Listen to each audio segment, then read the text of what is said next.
3, 2, 1, eingeschworen ins Viech. Grüezi, fix nochmal. Grüezi, fix nochmal. Wieso ist die scheiß Mikrofonrückkopplung so laut? So besoffen oder was? Klar, ich einen Vogel krieg. Jetzt reißt mein Scheller wieder den Tinnitus. Herzlichen Glückwunsch. Timmyboy, kriegst du wieder heim. Hashtag Popomann. So schaut's aus. Speak, wohnen wir das so halt? Was ist das? Wieso hör ich mich nicht selber? Was ist da schon wieder? Jetzt Zeit. So, Zeit wird's. Kriminalfeier. Timmyboy, Kuss auf die Nuss. Merci dir. Und jetzt Schluss mit dem Kram. Jetzt ist Landi-Time. Habe! Oh, leck mir, muss ich die scheiß Trüte laut, wenn ich mein Headset nicht aufhab. Grüezi, fix nochmal!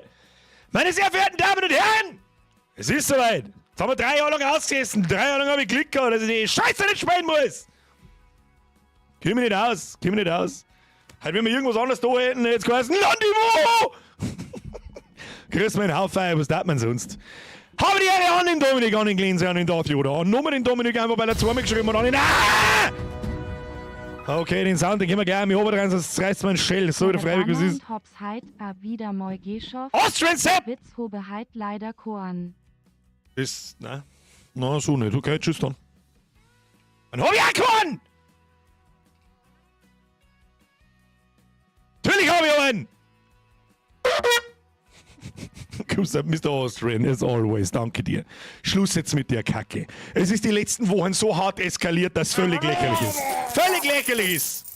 Selbstspieler, merci, Austrian, merci, Timmyboy, merci, Eppenbauer, mich, merci für den Reset. Heute hat einig geschworen in die kleine Schwester! Was sagst du, leg mir am Arsch, aber wir fangen mal ganz unten an. Wir fangen mal ganz unten an. Das letzte Mal bei mir, Landi, ist er, zum Glück, merci für den Reset. Ist bei mir tatsächlich 3 Jahre her. Das ist eigentlich unvorstellbar. Ich meine, das war jetzt vor 2. Nein, es war vor 3. Herzlichen Glückwunsch. Fast an! Schluss! Ja, Schmidtbauer mache ich schon wieder. Der Birger haben keinen Stream. Es wird mir vorgelesen. Ich habe nicht mehr lesen. Gell? Vielen Dank für die super Unterhaltung. Ich habe überhaupt nichts da. Ich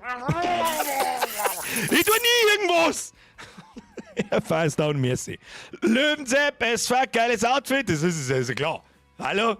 Landi-Time ist Outfit-Time, das habe ich klar. Eingeschworen werden, Mühlbauer, Drachenblut. Was ist denn das? Das ist irgendeine Sonderbrauerei, Schund.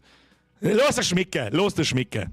So, aber schauen wir an, ob der Bulldog Feuer fängt, wie wir es sehen können. So, bei mir ist das schon 3 Jahre her. Wir werden uns das in aller Ruhe anschauen. So sieht das aus. Ha?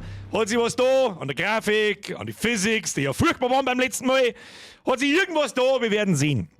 Ob ich da natürlich einen anständigen Vergleich ziehen kann. Wenn das andere schon 3 Jahre her ist, wir werden sehen.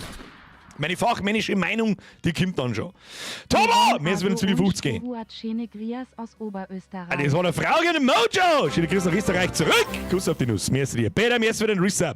Alex aus schöne Grüße aus dem verschneiten Oberösterreich. Bei uns hat es auch geschneit. Ja, geschneit. So kein Mensch bei uns! Geschnimmert! Geschneit! Allerhöchstens gerade noch. So nicht. Tobo, merci dir. Habe die Ehre, du Bauernnymphe. Schauen wir, ob es wieder Probleme mit den Server gibt. Wir haben heute keinen Server. Das wollte ich gerade erzählen, aber ich darf nichts erzählen. Herbei! Landi, Begrüßung, auf geht's. Der Bespaßung. Die kann ich jetzt Plätze lesen. Das ist ja Wahnsinn. Tom, merci dir. Schluss damit. Falls du immer noch der Tom bist, den ich auch meine. Du weißt warum. Schuka, merci dir. Breitis, merci euch. Das hat so offensichtlich mehrere, ja, Pluralbreiten. Aber die Grüße, es ist ein Reich, so viel Österreich haben. Aber was ist toll aus eigentlich? So, haben wir auch schon lange nicht mehr gehabt, dass instant 1000 Leute drin sind. Jetzt bin ich gespannt. Ihr wisst ja, oder, ja gut, das ist ja schon wieder so lange her. Einige von damals sind nicht mehr da, andere haben neu. Unser Zuschauerrekord liegt beim Landi. Allerdings darf man nicht vergessen, dass der vor 3 Jahren einen ordentlichen Corona-Bonus gehabt hat. Und da waren wir über 3000 Leute darin. Das bezweifle ich ganz stark, dass wir heute über 3000 Leute werden. Aber ich lasse mich ja gern vom Gegenteil überzeugen. Angela Merkel, Philipp der Floh. Couch, nimm!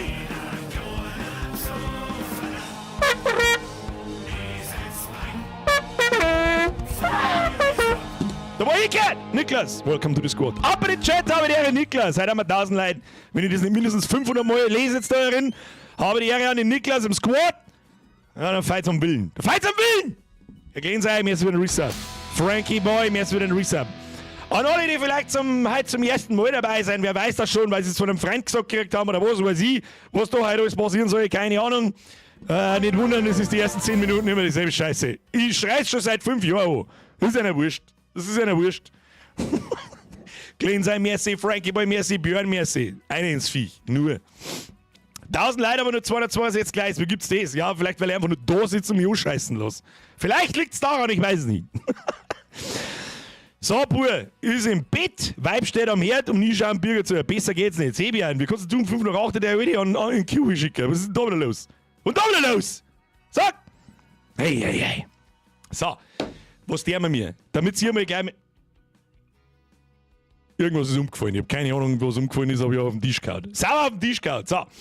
Die ersten Streams, also heute und nächsten Montag, wo wir Landi spielen und wahrscheinlich. Jan! Schluss! Was, wenn du Leder auf Dachziegel umrührst und dann der Hund auf die Nacht Kautschuk schraubt? Dann ist der Nachbar elektrisch. Okay, ja, ist okay. Jan, das wird wieder. Wer du ist Saison Finanzamt. Was ans Finanzamt? Lausbuben, merci. Andi, merci, ist gut. Alter, wir fangen um Punkt 10 nach 8, die fangen wir mit zum Späner, weil wir sonst wieder keinen einzigen Meter weit kommen mit der Qualität. Ja, was soll ich sagen? Lausbuben, merci, Andi, merci, jetzt zum zweiten Mal heute schon, Mawinski, merci für den Zwiegel. Wird halt nur mit die Bulldozer gefightet. Wir haben, ihr lasst mir nicht schmatzen. Lanti, auf geht's mega geil, das Game, bin schon am Ballen pressen. Alter, was auch noch nicht gefreien, wenn sie heimgehen und keine Ahnung. Geil, Alter, ballern! Oh geil, Alter, komm, ballern, pressen, was?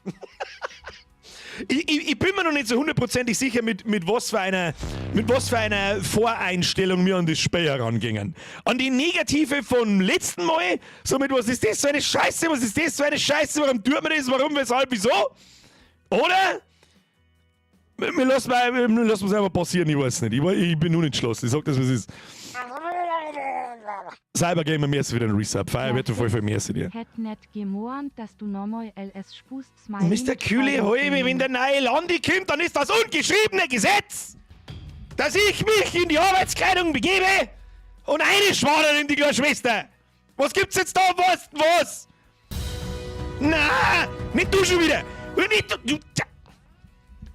Achtung, die nehmen wir zuerst aus, aber sonst. Good morning, everybody! Maxi! Sag doch jetzt auch bald nichts mehr, weil das total, weiß ich nicht. Spätestens 7 nach 8. 3 Minuten, dann los geht's. Maxi, merci, as always. Schluss jetzt. I'm fucking serious. Schlosser, der Schlosser Tommy. Schlosser Tommy ist ein neues Mitglied, oder was?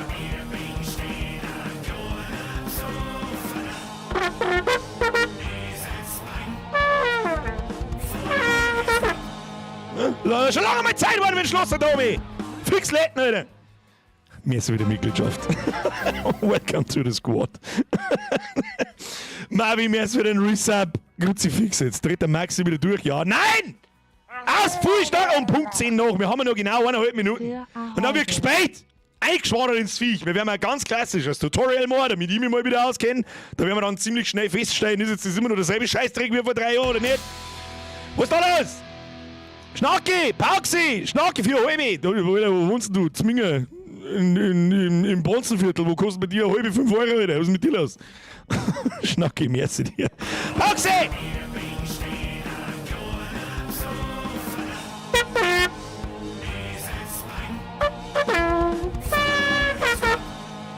Mr. Feuerwehrler! Bist du noch nicht schon lange dabei? Moment mal. Wie Feuerwehr 2 to voll voll. Hä? Das ist immer noch der gleiche to voll voll. To voll voll! Wo ist denn das gleich wieder her? Weiß ich nicht mehr. Egal! Welcome to the squad! Dankeschön, Leute! Ist gut jetzt! Haben wir's jetzt bald! Kruzifix!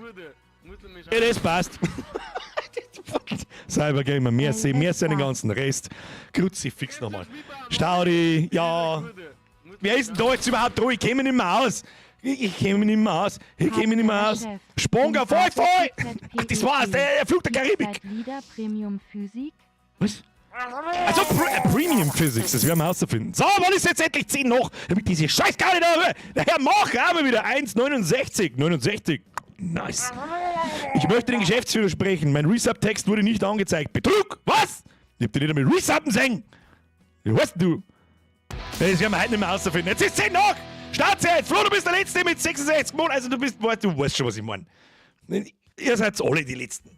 Ihr seid alle die Letzten! So, Schluss jetzt! Mann, Claudia! Claudia! Du bist die Einzige, die mir lieben tut! Und Jacqueline auch! Kann man jetzt so... Claudia, danke schön. Ich weiß nicht, warum sie not sagt, wie die blinkt einfach nur mehr ein, weil es mir wurscht ist. Weil es mir wurscht ist. Starten wir spät. Hauen Sie mir jetzt wieder in den Zügel. Hab seit 2009er Land insgesamt ca. 10.000 Stunden Pleite. Haben wir wieder beim 8er Prestige. Und ich lese mir verzeihen. Freier Merci wieder ein Resub. Ich starte jetzt mal Spiel, fangen wir an, weil das ist jetzt total lauter geschubst. Lauter geschubst. Claudia, wieso ist das nicht angezeigt worden? Ich weiß es nicht. Ich hab noch mal draufgedruckt. Vielleicht kommt es nochmal. Ich hoffe, dass es nochmal kommt. Claudia, es tut mir so leid. Aber dafür habe ich ein Lied gesungen. Und der Jacqueline auch. Meine sehr verehrten Damen und Herren, bitte schnallen Sie sich an. Lasst den Hosenträger schneuzen. Und los geht's. Ha! Sitze gut. Sitze ich gut darin. Schauen wir uns erstmal den Trailer an, damit wir gleich mal wissen, was geschlungen hat. Oh, da müssen wir fast wieder Doom-Musik unterlegen.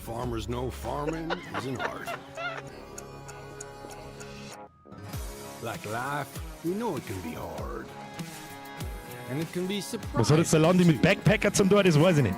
Das weiß ich nicht.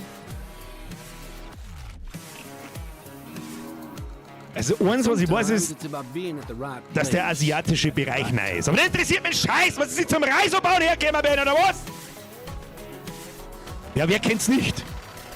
Gehst Backpacken in Asien, Foto der Bus davor, ja, werden wir bauen, wird schon. Bauen wir Reise, macht Sinn.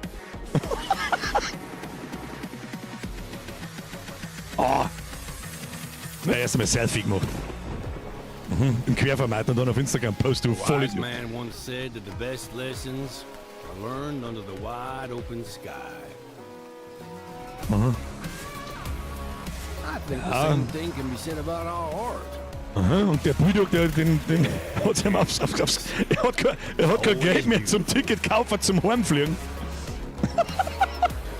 Aber für den Bulldog. Möchtest du mir verzeihen, ich kann da auch Aprilia groß fahren, dann flippe ich aus, ist ja klar. Ist ja klar.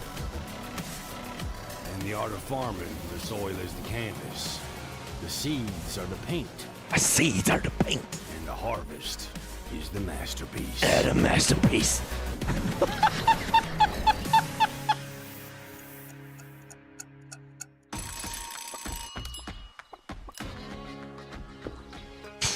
Hat sich richtig rentiert, der Bulldog, für eine Schüssel Reis.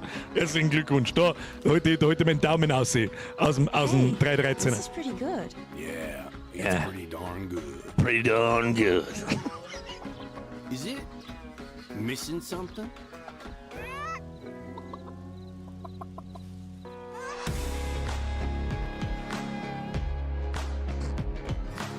You're too cute. This farm is your farm. Use some fresh spinach for a change. Und ich finde halt einfach so geil. Ich finde es halt einfach so geil, wenn's diese übertriebenen Trailer machen, die überhaupt nichts mit dem Spiel zum Tor haben einfach.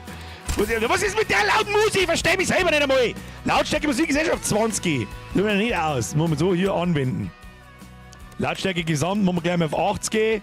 Dann kriegt er einen Schlaganfall darin, muss man mal lieber 70 gehen. Grüezi, fix, muss ich wieder aneinander blähen. Schaut ein bisschen aus wie ein Nvidia-Menü. Das ist das Erste, was mir einfällt. Sie fix. Haben die gelesen jetzt ein Lande infiltriert oder wie? Ich glaube, also ich kenne ja auch bloß diesen Trailer, ich habe ihn ja schon einmal gesehen, so ist das nicht, aber das ist immer eine schöne Eröffnung. Das einzig richtig neu, von dem ich weiß, haben wahrscheinlich haufenweise Maschinen, die ich sowieso nicht kenne. Mach du die leise. Ich mich leiser machen, noch leiser. Du gesuffen oder was? Dreh mich noch mehr ein bisschen runter, um 30%. Habe ich mich schon runtergedreht. Ist es besser so? Ich hoff's. So. Schluss jetzt mit der umeinander Scheißerei vom Gate. Hat's es nicht ganz sauber, oder was? Hurwas Maxl, der benannt. Abwehr der 13er Fint und ab eine ins Feld auf einen guten Stream. Liebe Grüße aus Augsburg, Bussi aufs Bauer, auch noch. Ein Bottle Rotwein und Landi, beste. Wie ich kann halbe, versteh ich nicht. Hurwas, merci dir. Cybergamer, merci dir. Feuerwehr, merci Magnus, merci. Schluss jetzt mit der Scheiße. Das Grasal fragt eine sehr wichtige Frage. Obacht, Birger, wo hast du denn ein Land gekauft? Ich wurde betrogen. Ich hab gemeint, der ist im Game Pass. Ist er nicht. Hab ich auch erst gestern rausgefunden. Was ne Scheiße! Aber hilft nicht. Dann hab ich meinen bei MMOGA gekauft. Weil das immer noch da mehr, da kostet es ordentlich mehr. Ich hab 38 Euro gezahlt oder so. Nimmst den Link in der Beschreibung, frei ich mich, krieg ein bisschen was. Merci dir. Schreibst im Warenkorb noch Gutscheincode Birger rein, kriegst noch 3% dann drauf. Kostet bloß noch 37. Nice.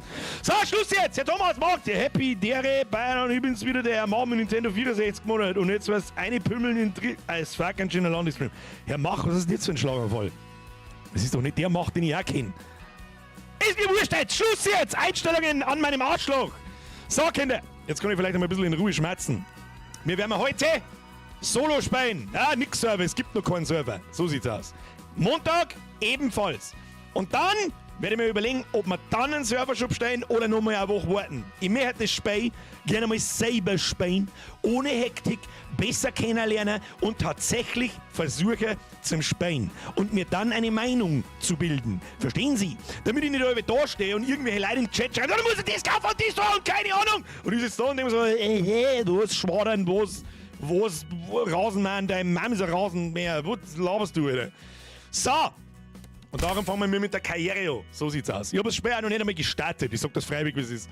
Freier Speierplatz. Hört sich gut an, den nehme ich. So, was haben wir da?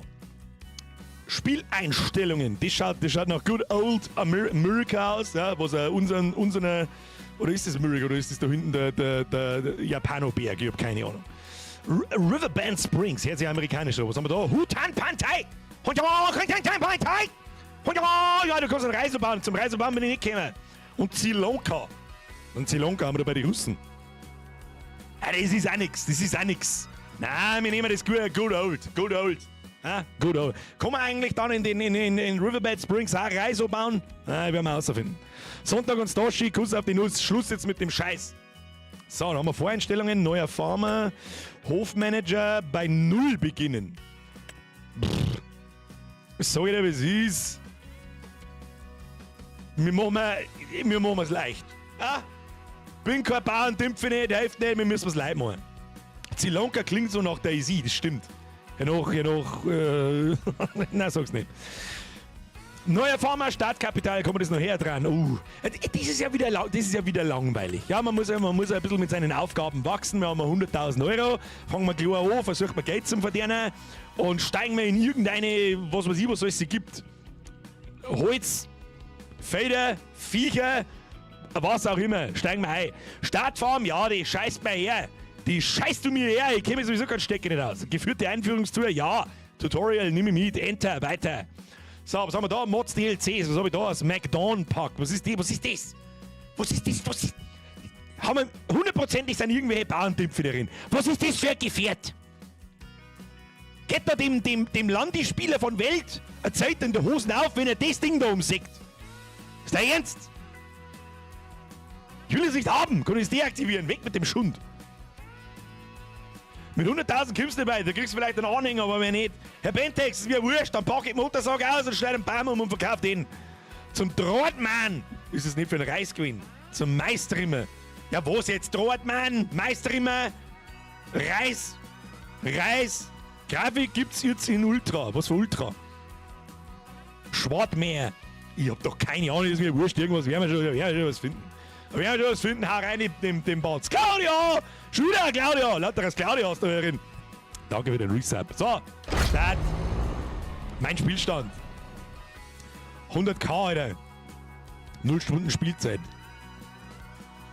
Oh, da haben wir was. Um das Einsammeln von Gras zu vereinfachen, solltest du es mit einem Schwader zu Schwaden zusammenrechnen. Gras kann mit einem...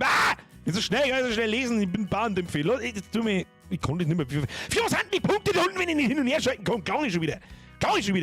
Kannst du Kredite in Höhe von 5.000 Euro bei der Bank aufnehmen? Brauch ich nicht, das heißt, selbst reinvestiert. Haben wir mir jetzt ohne Scheiß, ich habe einen 5.000 Euro Rechner. Gut, der ist jetzt mittlerweile auch 1,5 Jahre alt, fast 2, ist ja wurscht.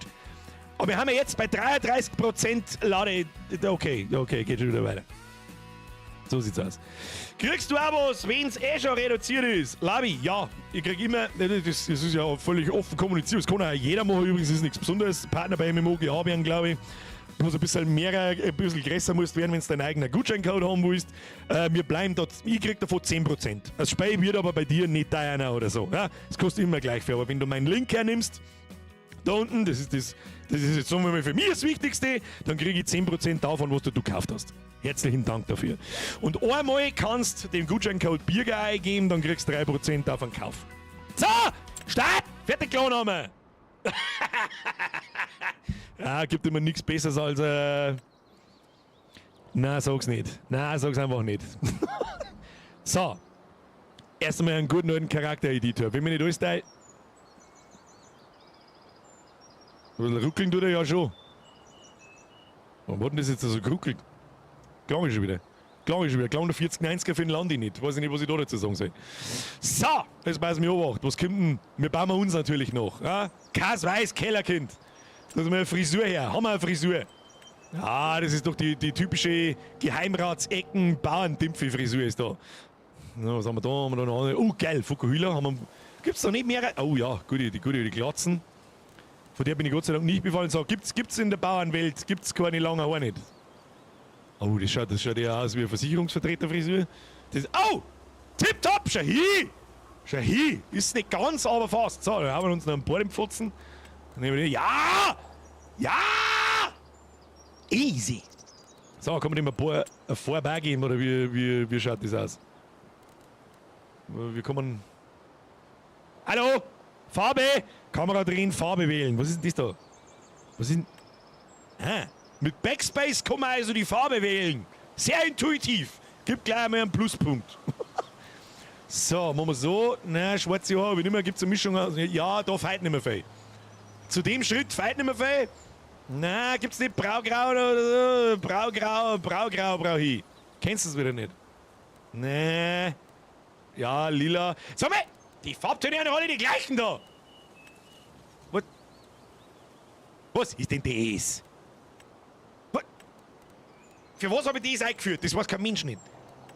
Hell als braun halt. Nein, nicht so. Rot auch nicht. Ginger-Style. Ja! Ja, das ist so eine Mischung aus dunkelbraun und grau. So, das kommt den ganzen am Nattern. Sebian stellt eine berechtigte Frage, wo ist der Foodlab bei Franz? Das habe ich generell richtig. Den gibt's dann auf dem Server. So, Bordfarbe hat sich mitgeändert. Was haben wir zum Anziehen? Ja, hey, da, hier, schauen wir gut aus. Ja, hat ein bisschen was vom Heisenberg. Oh ja, Farbe wählen? Farbe? Ja, aber wieso kann ich ein T-Shirt und Ding nicht enden? Ja, schon wieder, haben wir doch nichts Besseres. Marken. Jetzt wird's. Oh, Husqvarna, saure Husqvarna, gibt's einen Still, Fendt, ein Glas, ein Strauß. Gut, die Straußrüstung. Warum ein Volvo? Wenn ihr einen Bauern zeigt, den Dingen, heißt man sich dann, was ist ein Kubota? Kinderbodenturnen. Kinderbodentarnen. Nein, das mach ich nicht. Feuerwehrler bin ich auch nicht. Oder was ist denn das? Holzarbeiter, ich hab doch keine Ahnung. Was ist das da? Cowboy sind wir auch nicht. Das ist auch nix. Ja, da kommt schon das da am Nattern. Nein, das kommt am Nattern. Achtung! Haben wir da eine brauchbare Farbe. Wieso kann ich das T-Shirt-Farbe nicht ändern? Kann ich die da ändern? Keine Objekte verfügbar, weil ein Overall ausgewählt ist. Schlecht! Minuspunkte! Abzüge der Bäder, was soll der Hut, oder? Wieso ist denn da ein Hut dabei? Was soll denn der Krampf? Nehmen wir das da. Nehmen wir das in Blau. Tipptopp! Hose auch nicht. Schuhwerk. Ja, freilich. Hier, Arbeitsschuhe.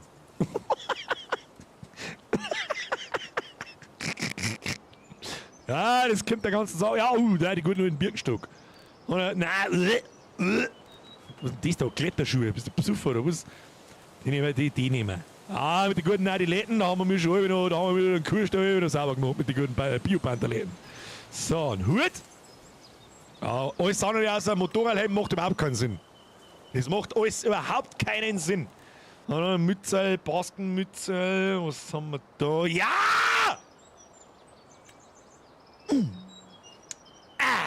Jetzt wenn ich nur ein verficktes rotes Hemd finden darf. Kruzifix.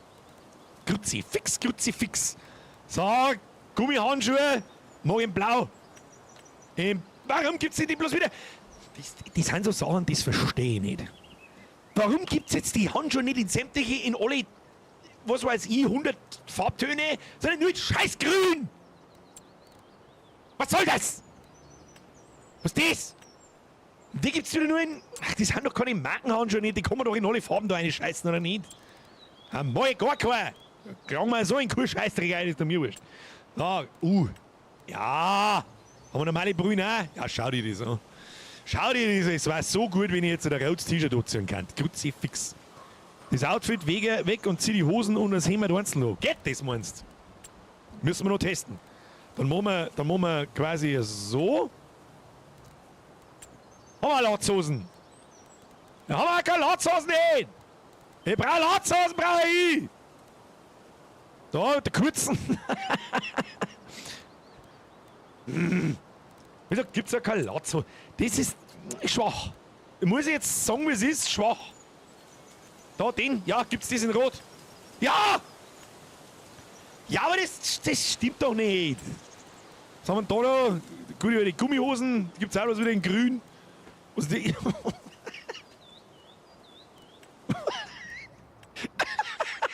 Why? Oh, wenn das nicht Bayerns Most Wanted Ass ist, dann weiß ich es auch nicht. Nein, das gefällt mir nicht. Nein, das gefällt mir nicht. Das gefällt mir auch nicht, wenn dann ziehe ich die Gummihosen an. Ich weiß jetzt ja mal nicht, gell?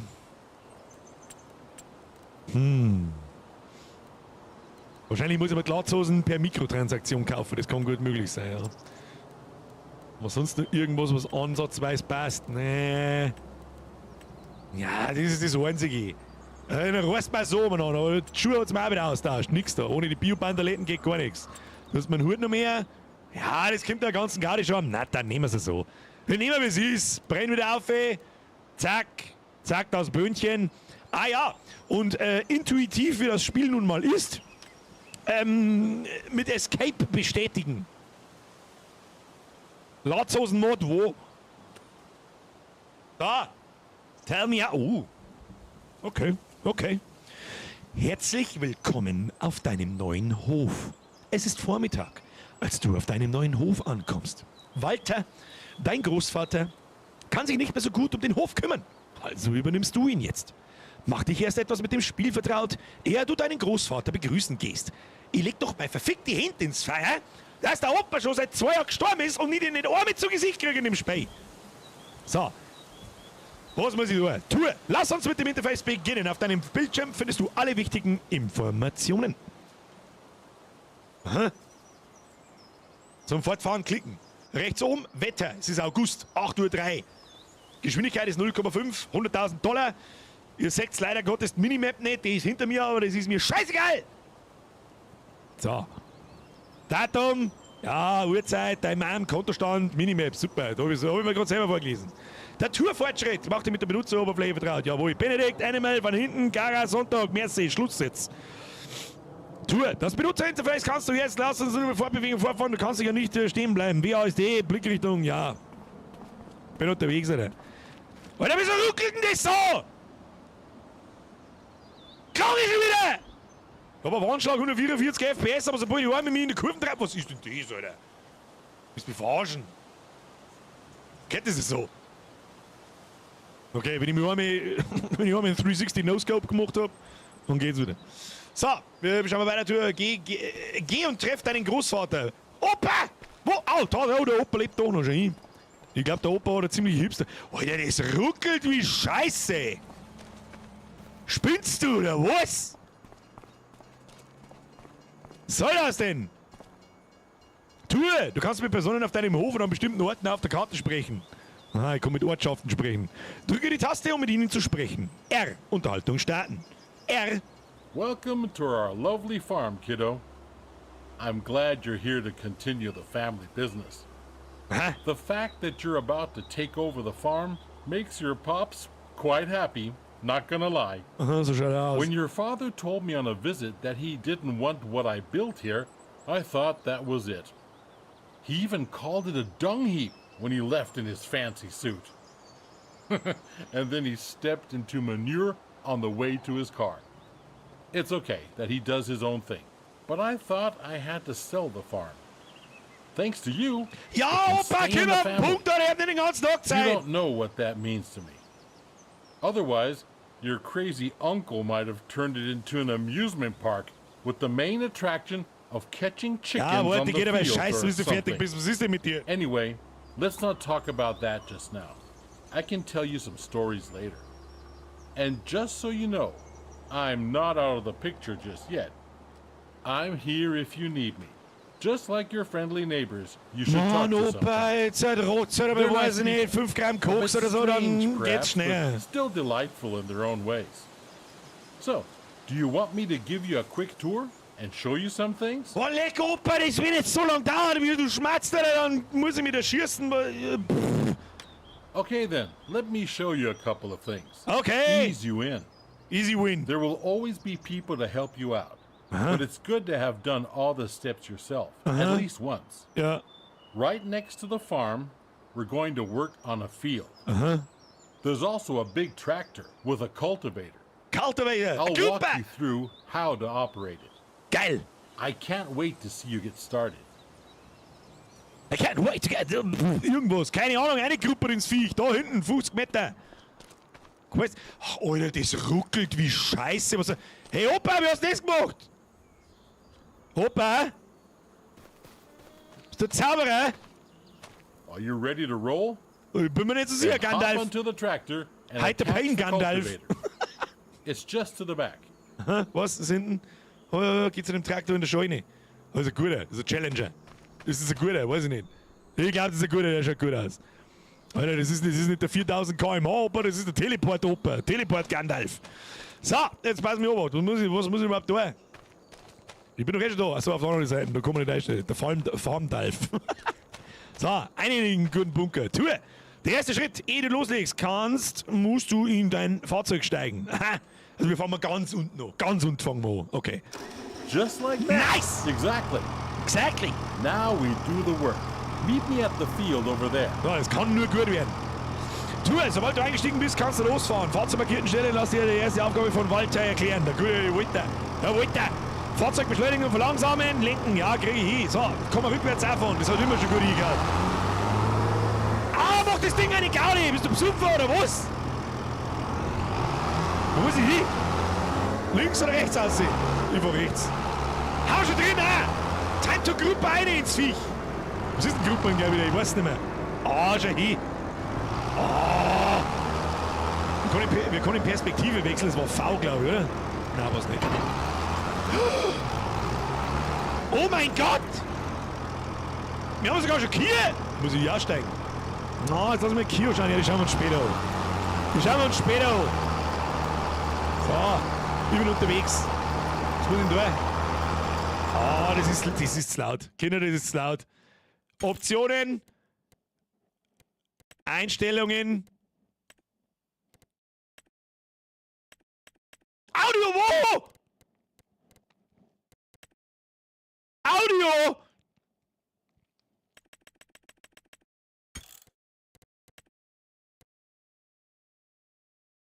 Lautstärke gesamt gleich mit Oberdrein auf 40. Sehr gut. Besser? Ist ihm das besser? Ich mein schon. Was? Ich hab keinen Zugang zu diesem Land. Oder kostet das gehört uns, oder nicht? So. Here we are. So before we can sow anything on the field, we need Okay. to take care of the stubbles, cultivate it, prepare it for the next season. Aha. Otherwise, the grain will not. Lower the cultivator and drive straight ahead. It's easy as spilling milk. Aha. Du hast keinen Zugang zu diesem Land. Zum Fortfahren klicken. Aktuelles kontrolliertes Fahrzeug. Aha, aha. Weiter. Geräteauswahl wechseln G und Gerät senken V. Oh, hoppala, ich hab vorher schon auf V gedrückt. Mr. Schocker, Mr. Benedict! Welcome to the squad. Ich kann jetzt nicht aufpassen, ich muss Gruppern! Gruppern muss ich! Ah, warte mal, ich muss den Stuhl ein wenig auffahren.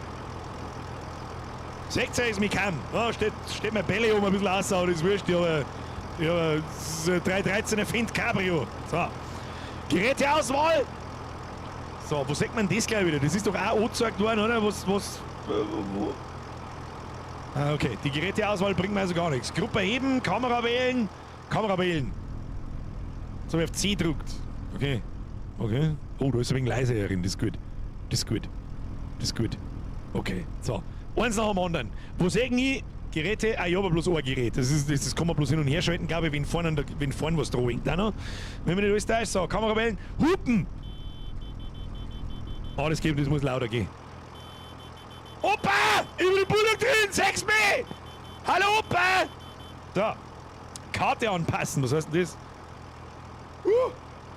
Bist du deppert? Da sagt sogar hier ein bisschen was. Ja gut, kann man lassen.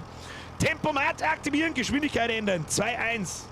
2-1, 2-1, da passiert genau gar nichts. Ja gut. Dann Gruppe heben. Gruppe senken. Ah, deswegen haben wir mit Gruppe jetzt einfach mal über das Ding. Wird schon passen. So, gib Gas! Gib Gas! Schauen wir mal. Grafisch. Hat sich da was da? Ich seh nichts von lauter Dreck! Kann ich da von innen. Oh, das schaut gut aus. Ja, kann man schon lassen. Kann man schon lassen. Also, Ersteindruck. Die Stummen auf dem Feld schauen besser aus. Vogel! Kann ich aussteigen? Vogel. Na gut. Umgegruppert übers Viech. Oder müssen wir wegen einlenken? Das haben wir nicht sauber gemacht. Das haben wir nicht sauber gemacht. So, wenn wir noch nicht alles täuscht, wenn wir fertig sind, zack, heben. So, wenn wir das jetzt machen, das war schon immer verreckt. Das war schon immer eine verreckte Geschichte. So macht man das wahrscheinlich nicht, aber das ist mir wurscht. Pass auf, jetzt fahren wir da so. Gruppe senken. Gruppe senken. Da haben wir ein bisschen was auslassen, aber das ist wurscht. Das ist wurscht, das passt schon. Mit 10% Verlust muss man rechnen auf der Seite. Ah. Schau mal gut, ein bisschen rechts, ein bisschen rechts, ein bisschen rechts, ein bisschen rechts. Perfekt. Perfekt ist das, Opa. Ich möchte nichts hören. Die Hupen kann schon mal lauter sein. Ich höre keine Sau nicht. Keine Sau hört die. Eine Gruppe ins Viech. Ja gut, das haben wir verstanden. So, außer, ein bisschen ausholen, umdrehen. Müssen wir jetzt das ganze Fädel da gruppen, oder was? Dauert ewig. Na, da hinten haben wir einen Straf auslassen. Ja, den machen wir am Schluss. Machen wir am Schluss. So, Gruppe runter. Gas. Ah, als hätten wir unser Leben lang nichts anderes da. Als hätten wir unser Leben lang nichts anderes da. Schau dir das an. Gibt Leute, die machen das 10.000 Stunden. Lissi, Hoffi, Dankeschön, Alex, Dankeschön. Rest, Schluss jetzt. Kann nicht aufpassen, muss gruppen. Ist besoffen oder was? So, außer mit dem Schund. Bist du halt ausgehalten? Nein, wir fahren nicht an den Ranken runter. Schau hin, wie das runtergeht. Seid gefällig stolz auf mich. So, schau dir das an. So, eine mit dem Gruppenviech. Jetzt habe ich noch nicht verstanden, was wir da genau tun, aber ich glaube, das Feld umgeräumt. Ich weiß nicht, wie man das besser macht. Am Schluss fahren wir dann da quer, damit wir unsere Fahrspuren nicht mehr sehen. Das kleine Stück am Rand ist die Landebahn, die darf schon überbleiben. Das ist die Landebahn für den Vogel. Da wieder weich landet. Kannst du jetzt nicht rein theoretisch das Rindviech da drüben über den Haufen fahren? Ich frage für einen Verein. Ich komme da nicht mit dem Zaun, ich werde es testen. Achtung! Ich werde es testen, ob man den Zaun kaputt fahren kann. Nein. Das ist der urangetränkte Stahldrahtzaun. So. Fortschritt, Gruppenrät aufs Feld. 22%. Was? Muss ich den ganzen Lager Scheißdreck da auch noch umeinander gruppen? Bist du besoffen? Stell mich doch jetzt da nicht her und gruppert da 2 Stunden lang. Sind Sie nicht fladert oder was? Nein, Mr. Sebian, den sind ja nicht oben, das werden wir schon... We're done here, kiddo. Das haben wir überhaupt Now nicht! drive back to the garage and get out the cedar. I'll meet you there. Grüezi, fix, Walter, bist du besoffen? Ich bin da noch nicht fertig. Was möchtest denn du von mir? Ich gruppert das Fädel jetzt fertig. Bist du blind oder was? Ist mir schon klar, dass der Pap den Hof nicht übernehmen wollte, wenn du... Zeig bloß. Du halber machst da. Hier, da, Vogel! Vogel! Vogel umgruppen! Muss ich nicht hin? Schwach! Hab jetzt... Lebt das der Vogel da noch oder nicht? Man kann nicht mal einen Vogel umgruppen. Man kann nicht mal den Vogel umgruppen. Gefällt mir nicht. Nein, das gefällt mir nicht.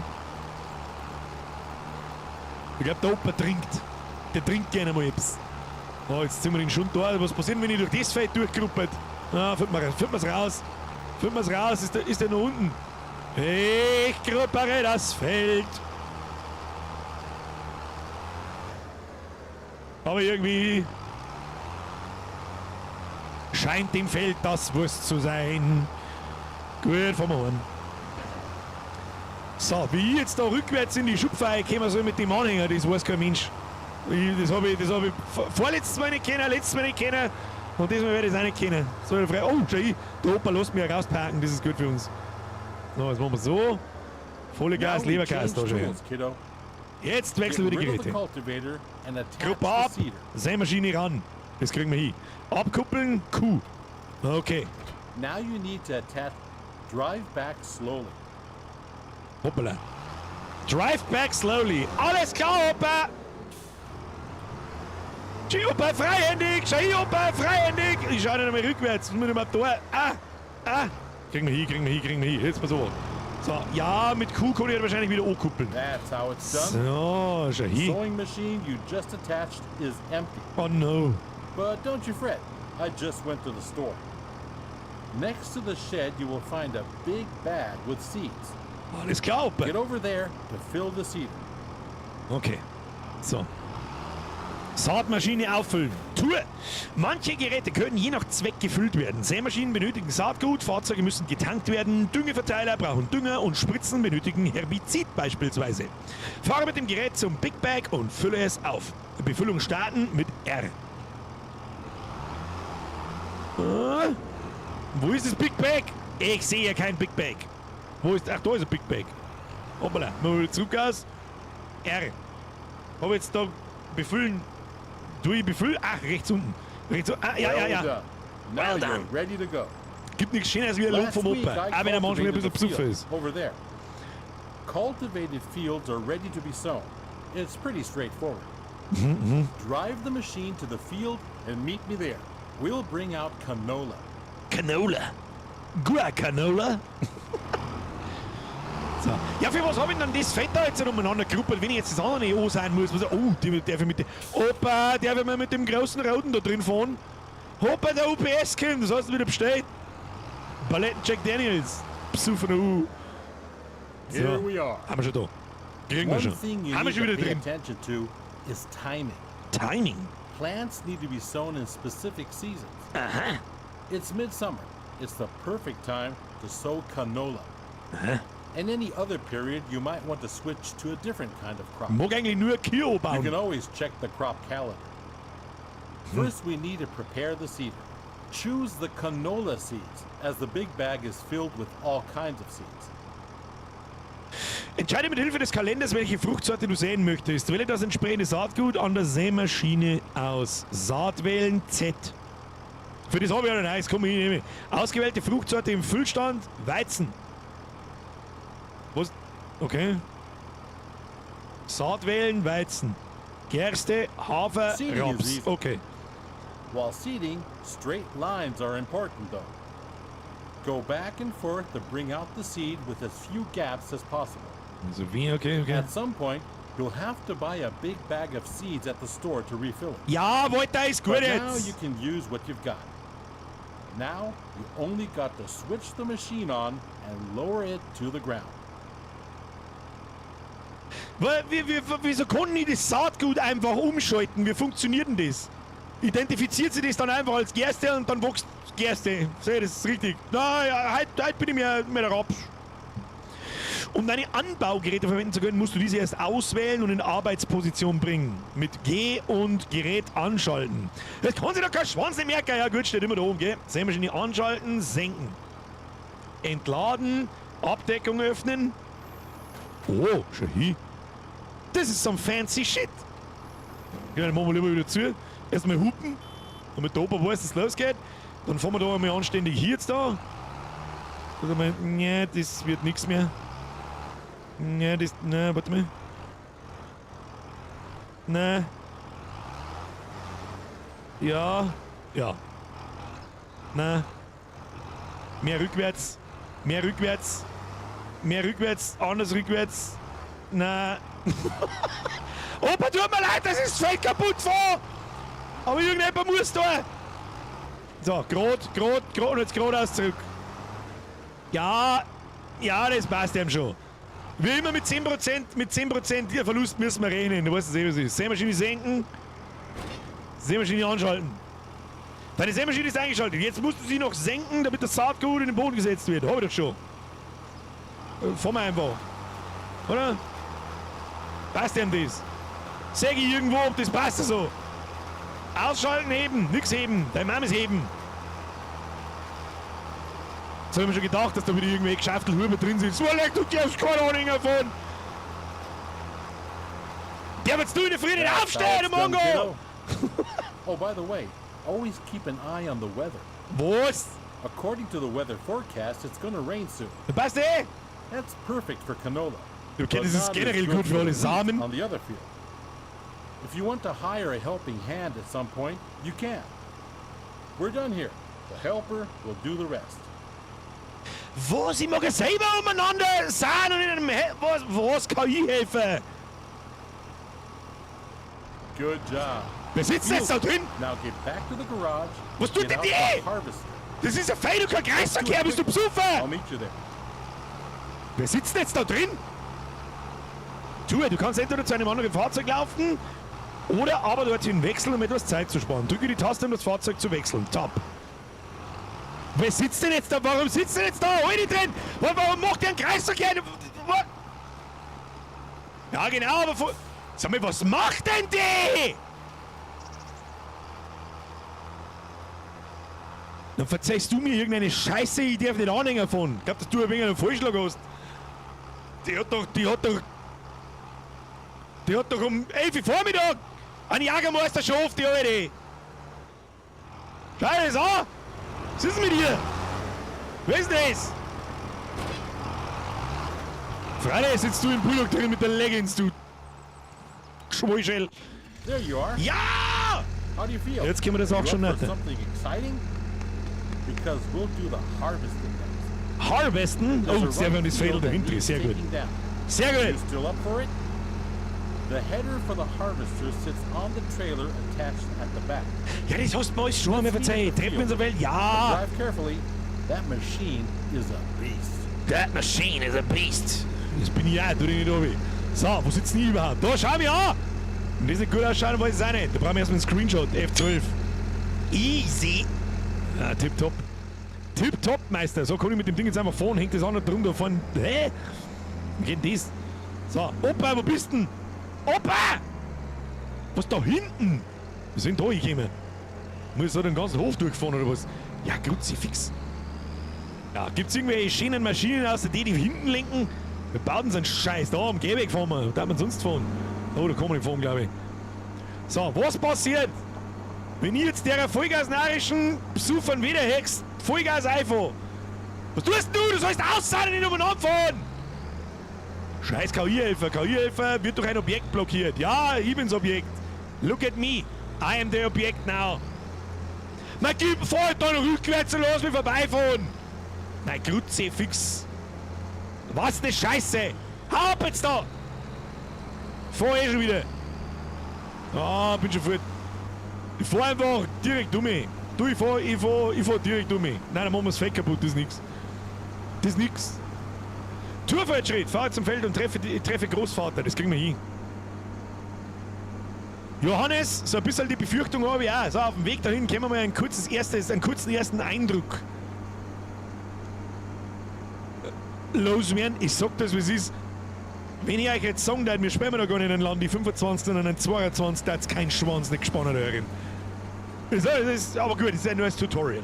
Ja? Grafisch, finde ich, glaube ich, habe ich den Eindruck, schaut er genauso aus wie der letzte. Also wirklich genauso. Das werden wir nachher vielleicht noch mit der Motorsage, wenn es noch eine gibt, an die Bahn testen. Hoppa, du musst auf Zeiten gehen! So, let's do this. You'll need to prepare the machine. I need to prepare the Combine machine. harvester, the header cuts the plants. Those headers have different widths, depending on the size of the combine. Go detach the trailer. Then drive the harvester with its front to the header and attach it. Das kriege ich hin. Das kriege ich hin. So, abkuppeln, Gas geben. Opa, ich bin an einem Board hängen geblieben. Entschuldigung, jetzt ist fast umgeworfen. Oh, das Feld fahren wir einfach kaputt. Was eh wurscht ist. So, wo ist denn da hinten und vorne? Oh, das schaut doch gut aus. Schaut gut aus. So, ran mit dem Ding. Und dann wieder Kuh, oder was? Nein. Jetzt halt. Um die Sämaschine verwenden zu können. Was für Sämaschine? Das ist eine Mahrmaschine, du Mongo! Muss diese an den Traktor angehängt werden? Ja, mit Kuh, so haben wir schon gedacht. Good. So, You're ja, almost set gut. now. Und jetzt? Before you can start harvesting, the grain tank needs to be unfolded. Do that and bring yourself into position on the Ah field. ja, okay, stimmt, der Zip für Adam muss noch aussehen. Mit X. Kann ich, was? Hab ich schon X gedrückt oder nicht? Strohablage ausschalten, Erntemaschine anschalten. Was? Ich hab doch X gedrückt. Hallo. Was soll ich machen? Ach, da bleibt der Anhänger stehen. Okay, das ist natürlich fancy. Das ist natürlich super fancy. Und wir bringen uns jetzt da in Position. Ja, ohne dass wir vielleicht das dreiviertel Feld kaputt fahren. Das war eine geschmeidige Sache. So, einlenken! Das Ding hat ein wenig Kreis wie ein Bus. So, das schaut doch gut aus. So. Dann Fahrzeugselektion. Erweiterte Steuerung. Was ist denn das? Was ist... Hä? Was tut da mal anfahren? Was tut da... Hä? Was tut... Warte mal. Da müssen wir mal genau hinschauen. Was ist das?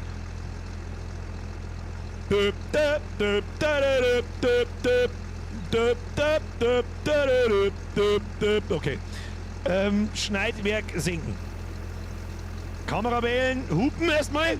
Das ist wichtig. Schneidwerk E, Strohablage ausschalten, die so, Erntemaschine anschalten, B. Oh! Da müssen wir von hinten. Ah! Ah! Jetzt geht's ganz anders. So, du schneidest das dann schon, wenn ich jetzt da mit vor oder was? You can see that the field is nearly done. Mann, Opa, jetzt lass mich einfach mal learning by I was a doing. bit wobbly in the knees earlier, so I How left it for much you. ist das Schwader? Thought you might want to try it out anyway. All you need to do is to steer the harvester into Was soll er? Luis! Merci dir! Ole! Merci dir! Lisa! Luis! Was ist denn mit euch? Luis! and do the rest. Merci! Schluss jetzt! Luisi! Merci! Hoffi! Rest! Schluss! Sie muss Zahn zusammenschneiden jetzt da! Starte dein Gerät und beginne mit der Arbeit! Habe ich schon gemacht, da warst du noch in Abrahams Wischkessel! Harvesting takes some time. Farmdalf, der Soon you'll be Lästige! able to buy a bigger one. Now go at it and show the crop who's Ja! the farmer. Zeig der Ernte, wer hier der Bauer ist! Ah, wer Bauer hat das noch nicht gesagt? So, eine geschwadert ins Vieh. Na halt, stopp! Muss ich nicht den Ding da ausfahren oder so? Kuh? Das Gerät kann nicht was. Jetzt warte mal. Geh. Strohablage aus, schneide. Ich muss doch den Hodern da, den grauen Zipfel ausfahren, oder nicht? Dann fahren wir mal ein bisschen mit der Kamera aussehen, weil wir sonst nur. Oh, schaut das schön aus. Irgendjemand schreibt die ganze Zeit, Inhalt wird gespeichert. Irgendjemand schreibt die ganze Zeit Grafik auf.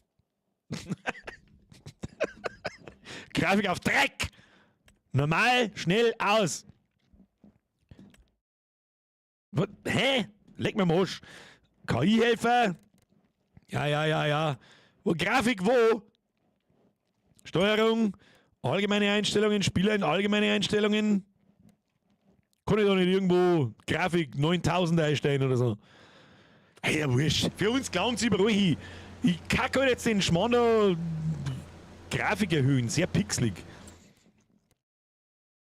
Geht nur im Hauptmenü. Haben wir mir gerade gespeichert, oder? Speichern wir schnell.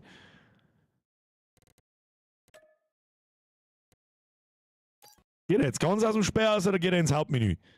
Die drehen wir jetzt auf, was wir stark sind, weil ich gespannt bin. Jetzt braucht es mir nicht daherkommen, dass dann irgendwie ein Funken besser ausschaut. Braucht mir kein Mensch nicht erzählen. Da, hier, Hardware-Profil, Ultra. Nehmen wir Ultra. Phasing braucht kein Mensch. Framerate, Vollbild, Auflösungsskalierung, Helligkeit, Hartskalierung. Schaut gut aus. Anwenden. Dann erweiterte Einstellung. Pflanzenweite, alles ist sehr hoch. Ultra, hoch. Das können wir auf 16 mal stellen. Ultra, Qualität der Lichtstreuung. Mittel, hoch. Schattenqualität, hoch. Schattendistanz, hoch. Weichschatten an, hoch, Sichtfeld, der Mama ist ein Sichtfeld. Multisampling, weiß ich nicht, ob das besser ist oder schlechter ist, schalten wir es mal ein. Mir nichts passiert, ja, ganz hoch, schalt komplett. DLSS nehmen wir nicht. Fidelity, Super Resolution, 3 Bildgeneration, ich habe keine Ahnung, was du laberst. AMD mag ich nicht, weg. Intel XS, ich habe keine Ahnung, was das ist. Ein hochmoderner Algorithmus für die temporale Hochskalierung der hochauflösenden Bilder zu niedrigen Auflösung erzeugt. Das mag ich alles nicht! Geh weg jetzt mit deinem Schund! Das ist alles auf Ultra, wird schon passen. Wieso DLSS nicht? Weil das Battle immer scheiße ausschaut. Immer. Und so Schlieren nachzieht und so weiter. Kommt da irgendwie Haustiere rum? Hund, Katz, Pferd, Frau? Das werden wir alles rausfinden. Alles in Ruhe rausfinden, Kinder. Enter! So. Raus aus der Bude. Weitergespielt wird. Wo haben wir Geld verloren? Consent Geld habe ich ausgegeben. Startet's da. Los. Aber uns wieder unnötig Zeit kostet. Kinder. Unnötig Zeit hat uns das gekostet. Multisampling ausmachen unbedingt bringt bei der Auflösung nichts. 71 Monate, wo ist die Zeit hin? 3,13 Fan. Merci dir. Ach, die Helfer kosten ja Geld. Die kosten, glaube ich, solange sie im Betrieb sind, immer ein bisschen Geld, oder? Stimmt, gibt's noch einen Hund, das werden wir alles rausfinden. Liegt nicht an der Grafik, da hat sich einfach nicht viel da. Das gefällt mir. So, Opa, wo haben wir? Da, eine pudern muss ich. So. Erst drehen wir uns erst einmal im Kreis, dass sie alles gelohnt hat, damit die Rucklerei aufhört. Also, dass sie da nichts da hat, ist schwach. So wieder freiweg, ganz ernsthaft. Ah, schaut kein Markt nicht besser aus! Schaut genauso aus wie der vor 3 Jahren! Haben wir verarscht worden! Einschalten jetzt den Pups! Nein ins Viech! Und hupen! So, damit nichts passiert. So, ich sehe einen Scheißdreck mit dem Ding. Fahren wir wieder raus. Mr. Feedman, der! Welcome to the Squad, Kuss auf die Nuss. Ich muss jetzt da, Dingsbums, was ist eh? Kuss auf die Nuss, da anstehen. Welcome to the Squad, ab in den Chat. Und nochmal, Luis, Lisa, Ole und so weiter. Ich weiß nicht, was euer Plan war. Ich hab euch nicht gesehen, es tut mir leid. Ich war beschäftigt. So, ich fahre schon wieder aus der Spur aus. Was muss ich denn da jetzt eigentlich tun? Also, soweit ich das noch weiß. Nein, ich kenne mich auch keinen Stecker nicht aus. Normalerweise, ja gut, wir haben ja da selber einen kleinen Tank, da wo der ganze Scheißdreck drin reinfällt. Das sieht man da eh. Jetzt pass auf, jetzt müssen wir Schneidwerk heben, damit wir besser fahren können und dann müssen wir da Kurven eindreschen. So, der ganze Schund fällt hinten raus. Was man natürlich im Teamplay machen kann, dass man das Real da hinten, hoppla, ein bisschen zurück aus nochmal, dass man das Real da hinten absenken, schau her, ich weiß schon, wie es geht. Tu dich nicht rein! Tu dich nicht rein! Und irgendjemand müsste jetzt den Schund da noch zusammenkriegen, der da noch oben liegt. Ah, da geht schon etwas. Schau hin. Geht schon. Ein bisschen links, ein bisschen links. Ah, geht schon. Ah, Vogelperspektive sind wir die besser. Wie lange müssen wir das jetzt machen, bis wir voll sind? Oder was Opa? Was ist denn der Plan? Warum stehen da jetzt den Rest auch selber machen können? Straf da. Lass tragen, merci dir. Rohr fährt mit O aus. Oh! Nö. Außer, warte mal. Geräte wechseln. Oh. Nein, funktioniert nicht. Ist anscheinend mit dem Tutorial noch nicht so hundertprozentig freigeschaltet. Werden wir schon sehen. Wie lange dauert jetzt das Scheiß? Der Feldfortschritt 60%. Wie lange muss ich da jetzt umeinander pümmeln? Bist du besucht oder was? Grutze, fix nochmal. Scheißklump verreckt's. So. Wieder absenken und rein ins Getriebe. Getreide, Entschuldigung. So. Volle Gas, lieber, gehen wir ein bisschen weiter nach links. Ein bisschen weiter nach links. Wenn das keine saubere Markanten ist, dann weiß ich auch nicht. Mit nichts hören. Geht das Ding nicht schneller. Ausklappen erst, wenn voll. Ach so. Aber man kann doch das on the fly machen, oder? Da fährt doch da links dann irgendein Bulldog her mit einem Anhänger. Und dann kannst du das da direkt einscheißen. Ich glaube nicht, dass ich es auf 3 Züge schaffe. Birger, du Kacknoob! Birger, du Kacknoob! Birger, du Kacknoob! Was ist da los? So. Auf mit dem Schund, nochmal umdrehen. Das muss ich also schon ganz abmachen. Okay. Also wieder was einfällt, vielleicht haben wir da oben ein bisschen was vom, was das schon gegeben. Ja, da fahren wir sauber durch, das nehmen wir in einem Zug. In einem Zug nehmen wir das. Alter, ganz neues Game, alles anders wie im alten, mindestens so viele Neuerungen, wenn ich jetzt so einem neuen FIFA da die sagen. Bis jetzt sehe ich das genauso. Allerdings, halt, stopp, wir haben ja immer noch im Tutorial, ja, dass wir da nur die Grundlagen vom Außensahen und den ganzen Scheiß sehen. Damit habe ich schon gerechnet, schaut aber gar nicht. Weil ich ehrlich gesagt nicht mehr damit gerechnet habe, dass ich mich noch an irgendwas erinnert. Aber so langsam, also ich finde das Menü schaut genauso aus wie das alte, bloß das alte war orange, glaube ich. Das ist dasselbe in grün. Ansonsten... Nice one, kiddo. That's it. Opa, ich bin noch gar nicht You have fertig! my blood in your veins, after all. The harvester has a limited capacity to store the crop. Motte! Now we need to unload the wheat onto a trailer to sell it. Prepare your harvester for unloading by unfolding the pipe. Jetzt, Kircher, her, jetzt wird's freigeschaltet. Den Inhalt deines Mähdreschers kannst du in den Anhänger oder direkt in Silos abladen. Fange dafür das Rohr deines Fahrzeugs aus. Okay. Und dann wohin damit? Einfach wieder aufs Feld abgeschissen, da war es umsonst, du Depp. The pipe will start extending, and the wheat will start to pour out automatically. But we're missing something, aren't we? There's no trailer here. just yet. Gar kein Trailer hier. Go get the trailer. Hol in den the Anhänger garage. aus der Garage. Oh, da müssen wir wieder wechseln. Das kriegen wir hin. Come back to the field.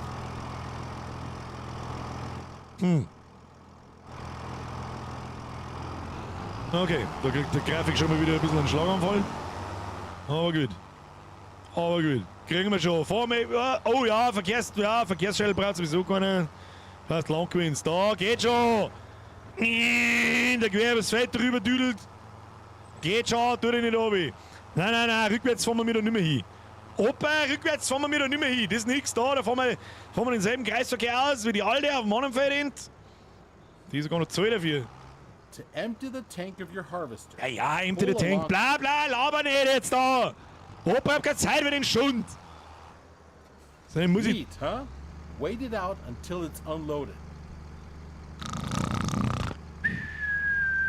Putschi, putschi, puh. Putschi, putschi, puh. Well done, kiddo. Well done, kiddo. You can either store the crop in your silo. Verkauft This wird's. load I promised to a vendor friend of mine. Aha. So all you gotta do is drive the tractor with the trailer to his unload. Now drive to the... Da, können wir jetzt endlich fetten Monedos machen, oder was? Wir schauen Kartengelbe da an. Was war Karten? Karte anpassen, 9. Ja, sehr intuitiv. Warum nicht? Warum auf M, wenn man es auch auf 9 machen kann? So. Jetzt müssen wir da mal hindüdeln. So, jetzt passen wir auf. Da, bis dahinter. Alter, müssen wir einen Kilometer fahren. So ist brav, Chat. Immer sauber einspammen Map, wenn eine Map kommt. So ist brav. Das ist nur Pro-Gamer. So, jetzt passt du mir an. Haben wir da am geschickt dann? Ich weiß es auch nicht. Ich weiß es ja auch nicht. So, da. Es ruckelt halt wie Scheiße. Alle 10 Meter haben Ruckler drin. Furchtbar. Das ist jetzt einmal das Erste, was mir mal ganz furchtbar negativ auffällt. Und es schaut kein Stecker nicht an. Oh, mal ein bisschen rundum schauen da. Schaut kein Stecker nicht anders aus wie der, muss ich fast testweise einen 22er installieren.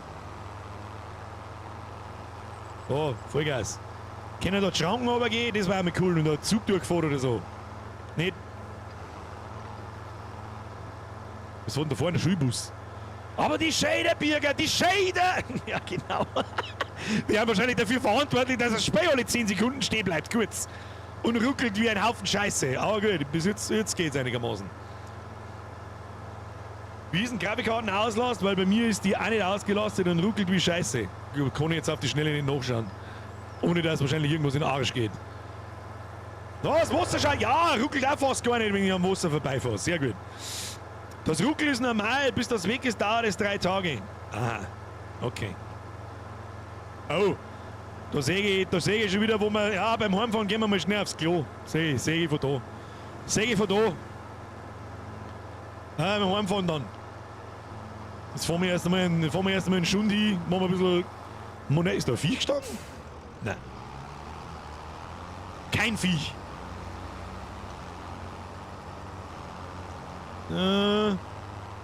Eine da. Verkauft dann schon. Was ist denn das da? Sell by. Kann man auch zum Scheißen gehen. Weiß ich nicht. Werden wir herausfinden. Da steht der Opa schon wieder da. Mit was ist der gekommen? This is one of many selling points. Ja, der kann man verkaufen. Wenn Ihnen die Marktpreise nicht gefallen, kannst du das Getreide auch im Hofsilo speichern. Verkauft deine Güter später. Aber machen wir uns an die Arbeit. Fahr den Anhänger über die Einladefläche, lade ab. Ja. Bla bla bla bla bla bla. Bla. So, abkippen. Mit I. Kann ich da noch fahren währenddessen? Ja, passt schon. Schau hier. Well done. So, hoppa, ich muss jetzt mal zum Scheißen! You'll do this in your sleep. Now, let's go back to the farm, shall we? Ab zurück! So, wo war jetzt die geschissene Tankstelle? Ja. Und Gas.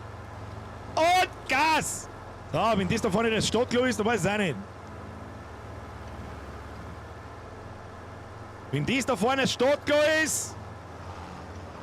Ah, eine Tankstelle ist mir schon über zum Scheißen gegangen, Kinder. Ist mir schon über zum Scheißen gegangen. So, da bleiben wir jetzt stehen. Ja. Hoppala, falscher Hörer.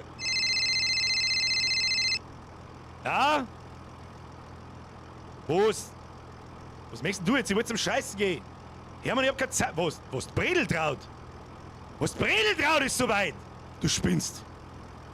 Ah, halt die fest, ich bin in 2 Minuten da. 2 Minuten. Ja, Hermann, ist gut, ich komm gleich. Bin gleich da. Halt die fest, ich komm gleich. Ah, Kinder, Planänderung.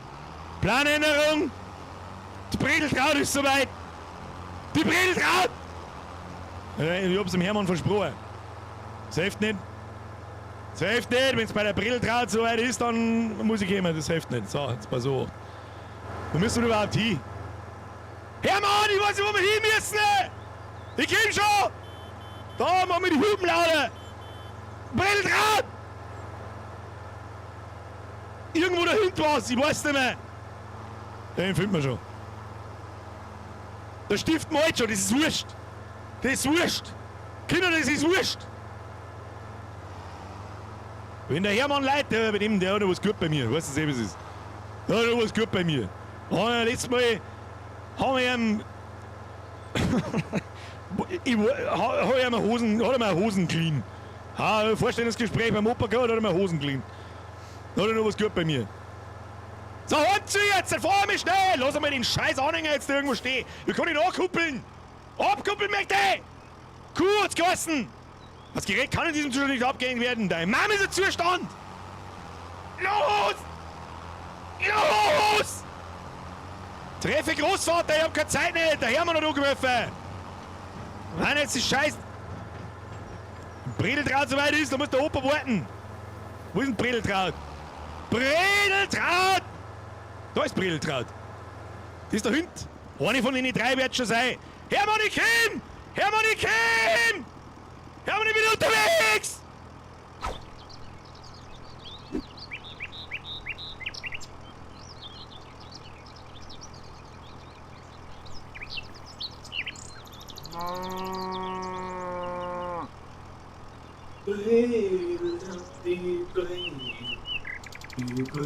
Ja, Kruzifix, Hermann.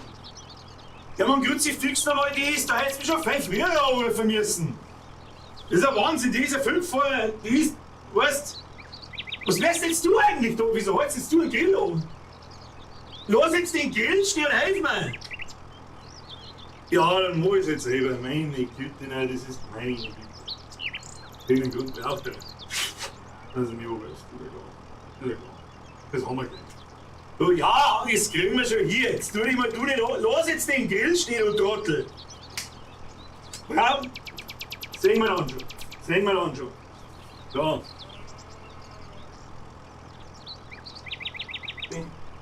Du holst die Steine.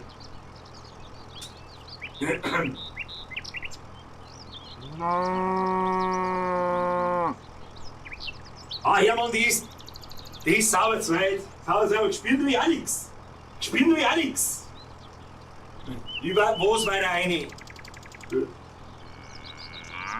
Hermann, da ist nichts. Was hast denn du mit der Kuh da? Lass jetzt den Grill stehen und helf mir. Oh, ich hab was. Hermann, ich hab was. Dann müssen wir noch. Hermann, ich hab was! Geh her jetzt und helf mir! Lass jetzt den Grill stehen, du Sauberg, du Fotzengraue! Ah, ich hab was! Achtung! Geht, wird schon. Du, drück an! Du drückst die Zirk! Los! Jetzt schon! Es geht schon! Es geht schon! Ja, Alter, hier mal jetzt! Helf mir heute dann!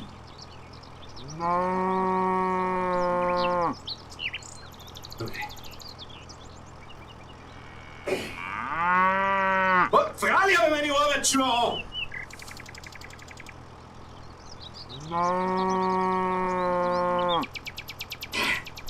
Ja, das geht schon! Das geht schon! Du musst aber hin! Was raus jetzt noch! Hör mal die Aufräumen! Wir haben Struben Koffer, das kriegen wir noch an dem Schraubstock drin, das kriegen wir schon. Du hast jetzt einmal den Grillstern Sauerstoffzelt da, wenn ich mir kaum wieder mal, wenn du nicht hilfst. Jetzt, so. Jetzt, Kim. Los! Los! Aussetzen im Schund! Aus im Schund! Mann! Geh halt dann hier, Mann! Weil mir so muss!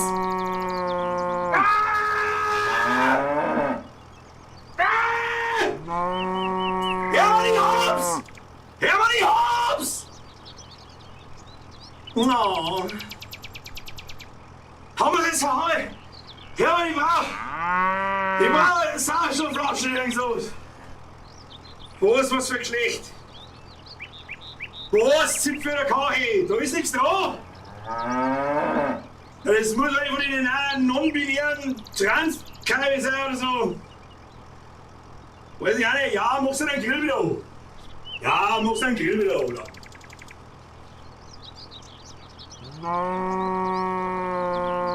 Ja, Mann! Was der mit dem da? Wie am Grill? Du asozialer Psufferer, du asozialer!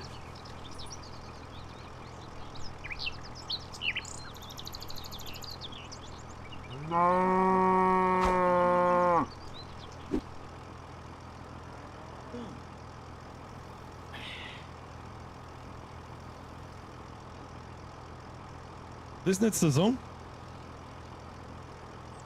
Du holst jetzt dein Fotzen da draußen! Du, hau ab, die bleibt bei mir! Die heißt jetzt Kursula und die wohnt aber jetzt da! Ja, man, schleich dich! Schleich dich! Ich muss jetzt zum Opa fahren! Kruzifix, die Maus klang so komisch und mit dem... Hau ab jetzt her, Mann! Hau ab! Du fetter Huren! Friss doch die große Kuh, da ist mehr dran! Schleich dich jetzt, ich muss zum Opa! Ja. Da haben wir jetzt mal kurz Zeit, um uns da drum zu kümmern. Ha? Ich stelle vor, Kursula. Da wird das neue Landi-Maskottchen. Sehr schön. Die kommt dabei auf den Beifahrersitz. Nein, die darf da so zuschauen, so. Wo sagt man es denn? Da so. Das geht nicht! Kursula, hau ab jetzt! Jeet! Und die... Hau ab! So. Opa! Mit den Gummihandschuhen hat man weniger Grip. Mehr mal an uns. Meister! Am Anfang habe ich mir gedacht, das kommt der Ventura nochmal. Merci dir, Ochsneider, merci dir, Rest, merci. So. Leave a like if you liked. Kuss auf die Nuss. Weiter geht's! Du hast deine erste Aufgabe abgeschlossen. Steig nun aus dem Fahrzeug. Ich muss schnaufen wie ein scheiß Bostros. Jetzt lasst euch mal schnell 2 Minuten Zeit. So.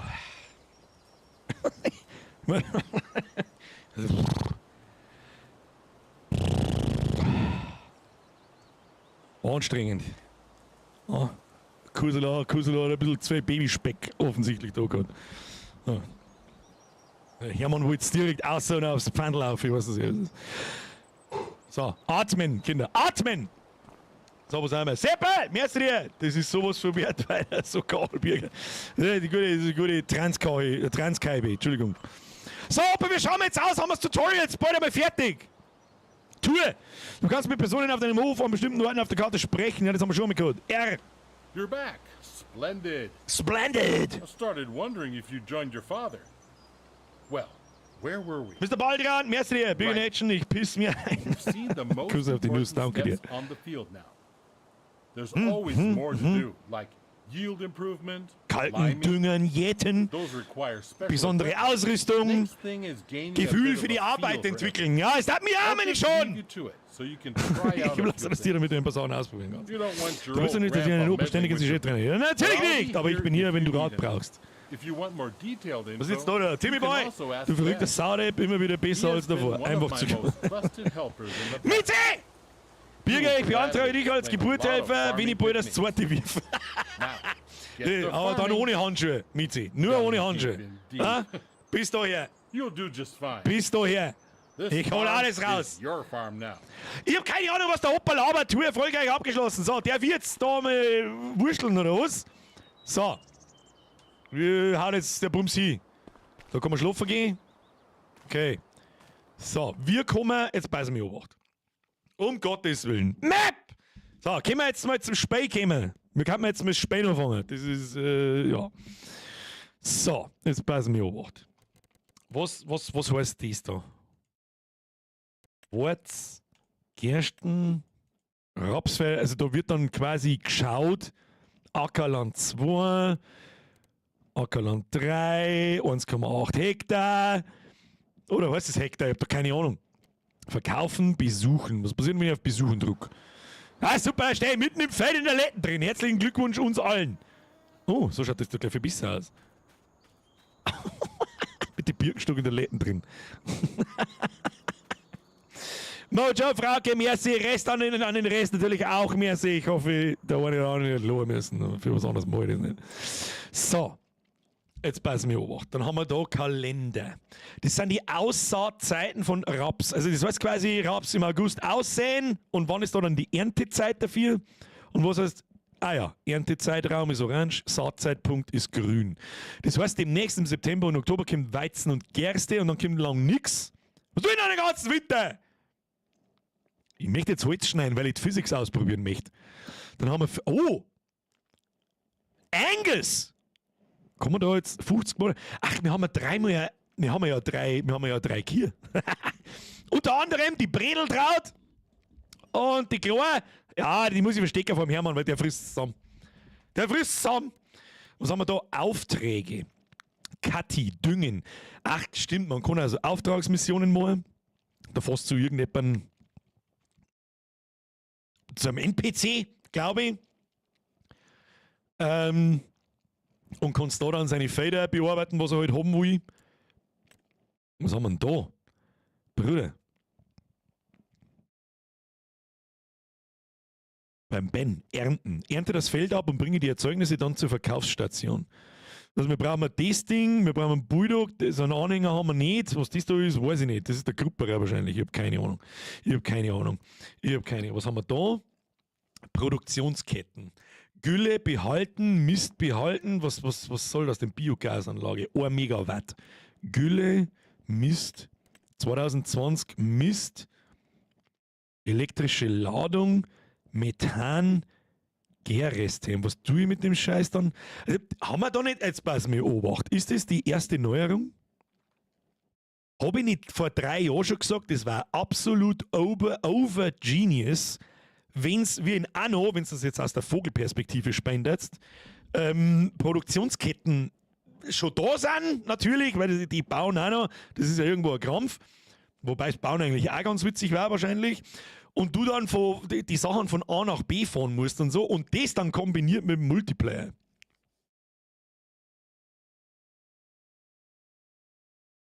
Das darf mich interessieren. Nein, hat es beim 22 auch schon gegeben. Ja gut, das sind die Sachen, so, ich habe das nicht so lange gespielt, muss ich ganz ehrlich sagen. Das weiß ich halt nicht mehr. Aber was bedeutet das? So, Böttcherei, Erzeugnisse, ausgehende Erzeugnisse, Produktionsstatus läuft, Zyklen pro Monat 60, Kosten pro Monat 48. Rezept, Badewanne, Bretter.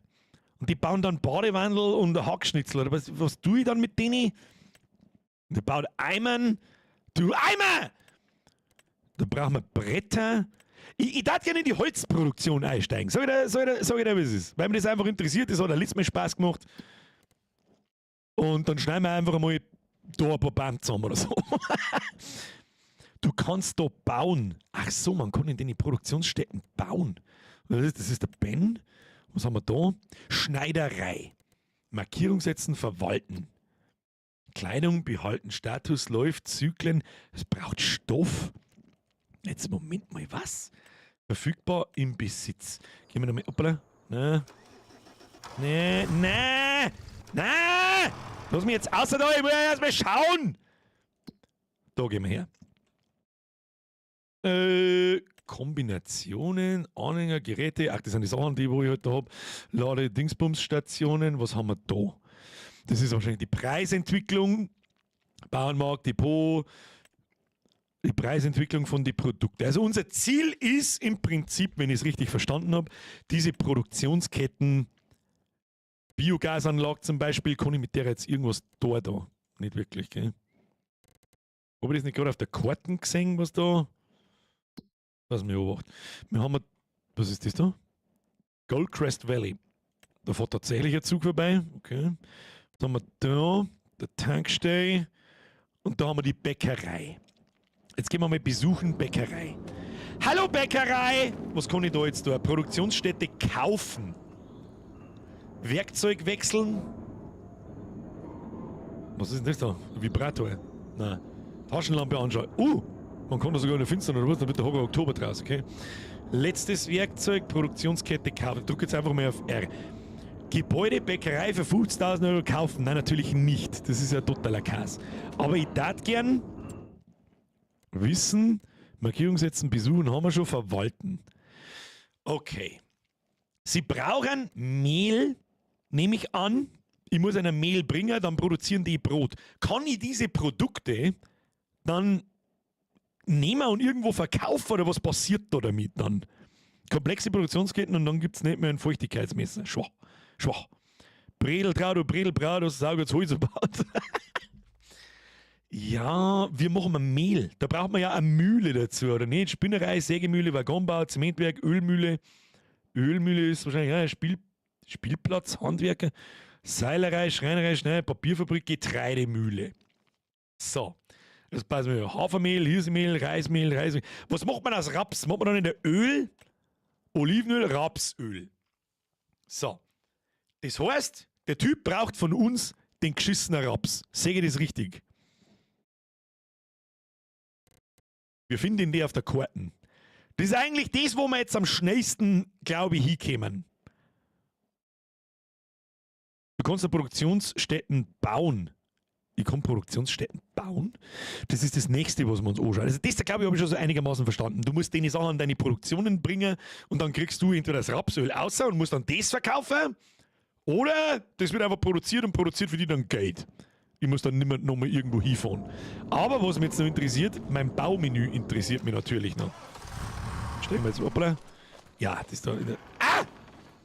Wieso habe ich das jetzt zu? Wie kann man das zumachen? Auf X.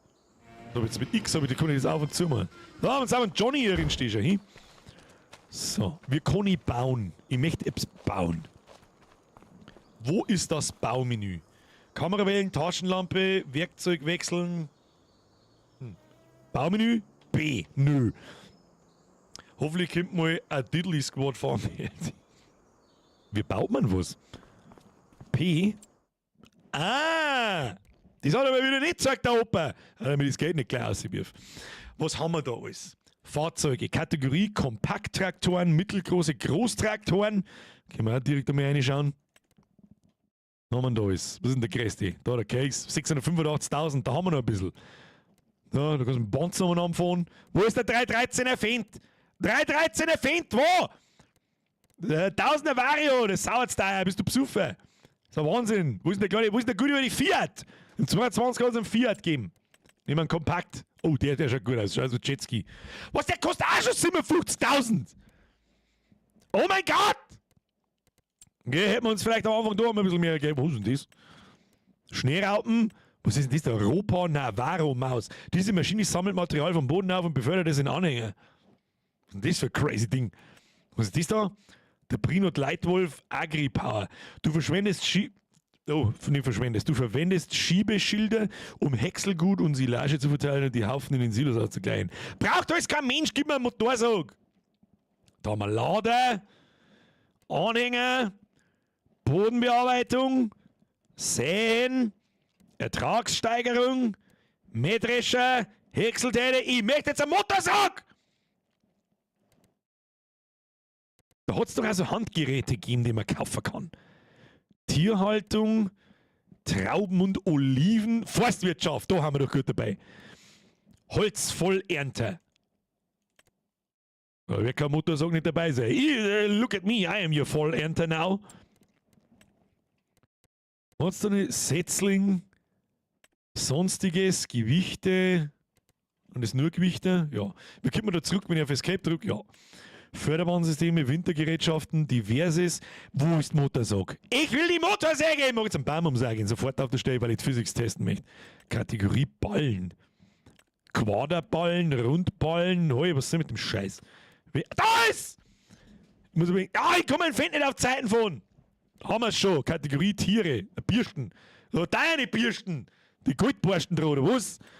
Kategorie Diverses. Was haben wir da so? Brillmeier. Mähwerke können Gras schneiden. So, ich hätte mich auch erst einmal zum Rasenmäher tendiert da. Ja. Und nächstes Mal Markierspray. Das nehmen wir mit. In Pink. Kaufen. Möchtest du es für 100 Euro kaufen? Ja. Das Werkzeug wurde gekauft, du kannst es jetzt nutzen. Okay. Das heißt.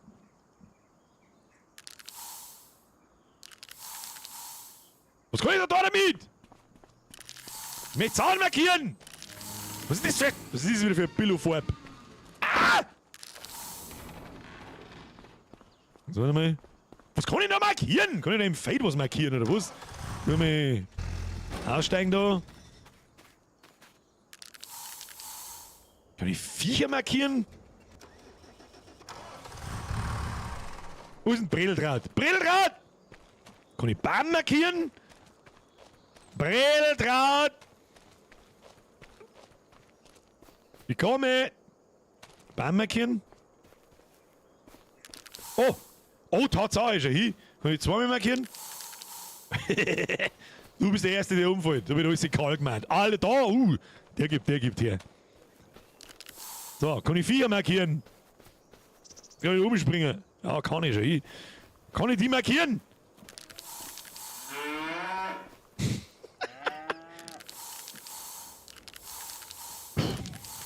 Ja, ihr wisst genau, wo die Reise hingeht. So, nein, das ist nix. Du Motorsag her. Au! Was nehmen wir für eine? Ich nehm die gute alte Stiel. Da kannst du gleich abhauen mit deinem. Das Jonsered kenn ich nicht. McCullough kenn ich auch nicht. Du hast keiner. Hau ab. Hau ab mit dem Schund. Hier wird der Motorsag. 1000 Euro gekauft. Ja. Das Werkzeug wurde gekauft. Easy. So, jetzt gehst du gleich mal her. Hey, cool.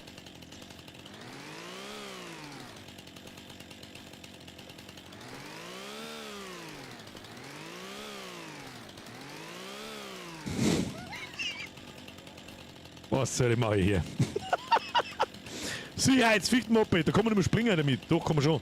So, kann ich das Ding? Ja! Das wollte ich sehen. Das wollte ich sehen. So, heißt jetzt das Orange, ist es schlecht oder es geht nicht? Weil dann schneidet man da ab. Warte, ich probier's. Oh, nein, das glaube ich auch nicht hin. Sag mal. Ja. So, Baumphysics. Ich bin gespannt. Wieso? Es geht so weit unten nicht. Bruder, das dauert eine Dreiviertelstunde! Ja, ich sag das, was ist, das schaut genauso aus wie vor 3 Jahren. Prächtiger Trompetenbaum steht doch jetzt unten. Der ist 20 Meter lang, Alter.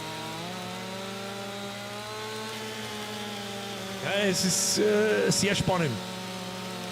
Mit Steuerung kannst du nicht hocken. Ja, jetzt halt unterm Schneiden nicht. Gut, ist auch ein dicker Baum. Ist auch ein dicker Baum. Muss man sich Zeit lassen. So, umdüdeln. Sehr schön. Ah, warum da Ekel rausbricht, ist. Oh mein Gott, da brauchen wir ein wenig. So, haben wir ein Achievement gekriegt. Was ist denn das da?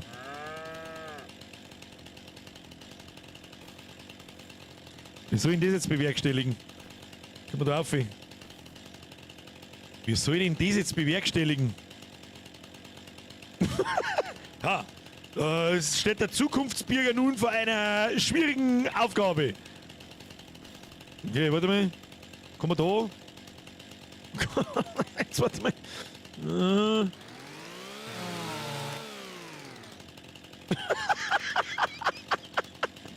Entasten! Den Spasten! Was ist denn das für ein Baum, Alter? Was? Warum kann ich den jetzt nicht auseinanderschauen? Warum kann ich da nicht... Da ist was gekommen. Da war was, ich hab's genau gesehen. Was ist jetzt da weggefallen? Kann ich die Sachen dann eigentlich auch nehmen oder so? Jetzt warte mal, kann ich da einen Ast? Gib mir einen Ast. Was ist denn das eigentlich für ein Schund da? Tu das mal weg. Kann man das umsaben? Kann man das umsaben da? Einfach durch, ja? So, was ist das? Was ist das denn?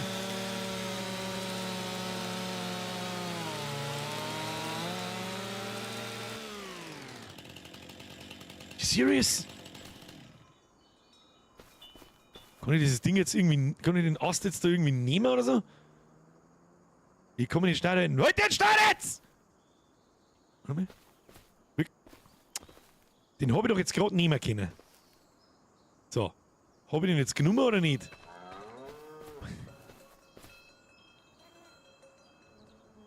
Ja. Achso, den. Achso, okay. So, dann machen wir so. Der ist ja schon.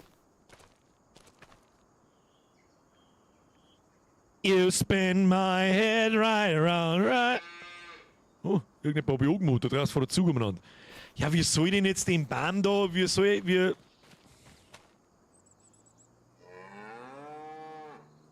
Nehmen wir mal einen kleinen. nehmen wir einfach mit den da. Der mal so, als hätten wir den großen nicht gesehen, geben wir ihm noch eine Chance. So, den schneiden wir jetzt auseinander.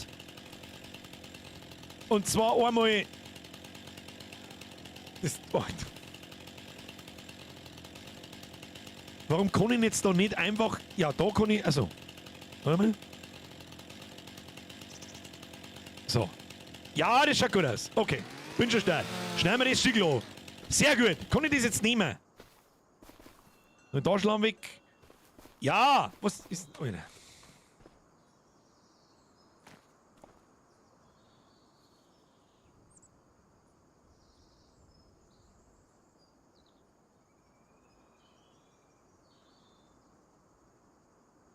Was soll ich jetzt da sagen? Was soll ich jetzt da sagen dazu? 60 Euro! Müssen wir wirklich so anfangen. Kann ich jetzt da noch mit durchschneiden oder irgendwas schneiden an dem Ast? Oder ist der Ast jetzt wie er ist? Oder was ist der Plan? Ast. Amerikanische Ulme, 2,5 Meter, 31 Kilo. Motorsäge aktivieren. Kann ich... Wie, das ist doch alles ein Gas. Na gut, schneiden wir mal mehr zusammen. Schneiden wir mal den ganzen Rest zusammen. Und dann werden wir irgendein Fahrzeug brauchen, um das Ding zum... Da fallen jetzt wieder zwei, aber... Bleiben die zusammen, oder? Was ist denn jetzt da noch umgefallen? Also... Weiß auch nicht. Kann ich jetzt den dann nicht mehr weiter auseinanderschneiden? Soll dieser Witz sein? Achso, aber umeinander drauf... Hä? Was? Was? Hä?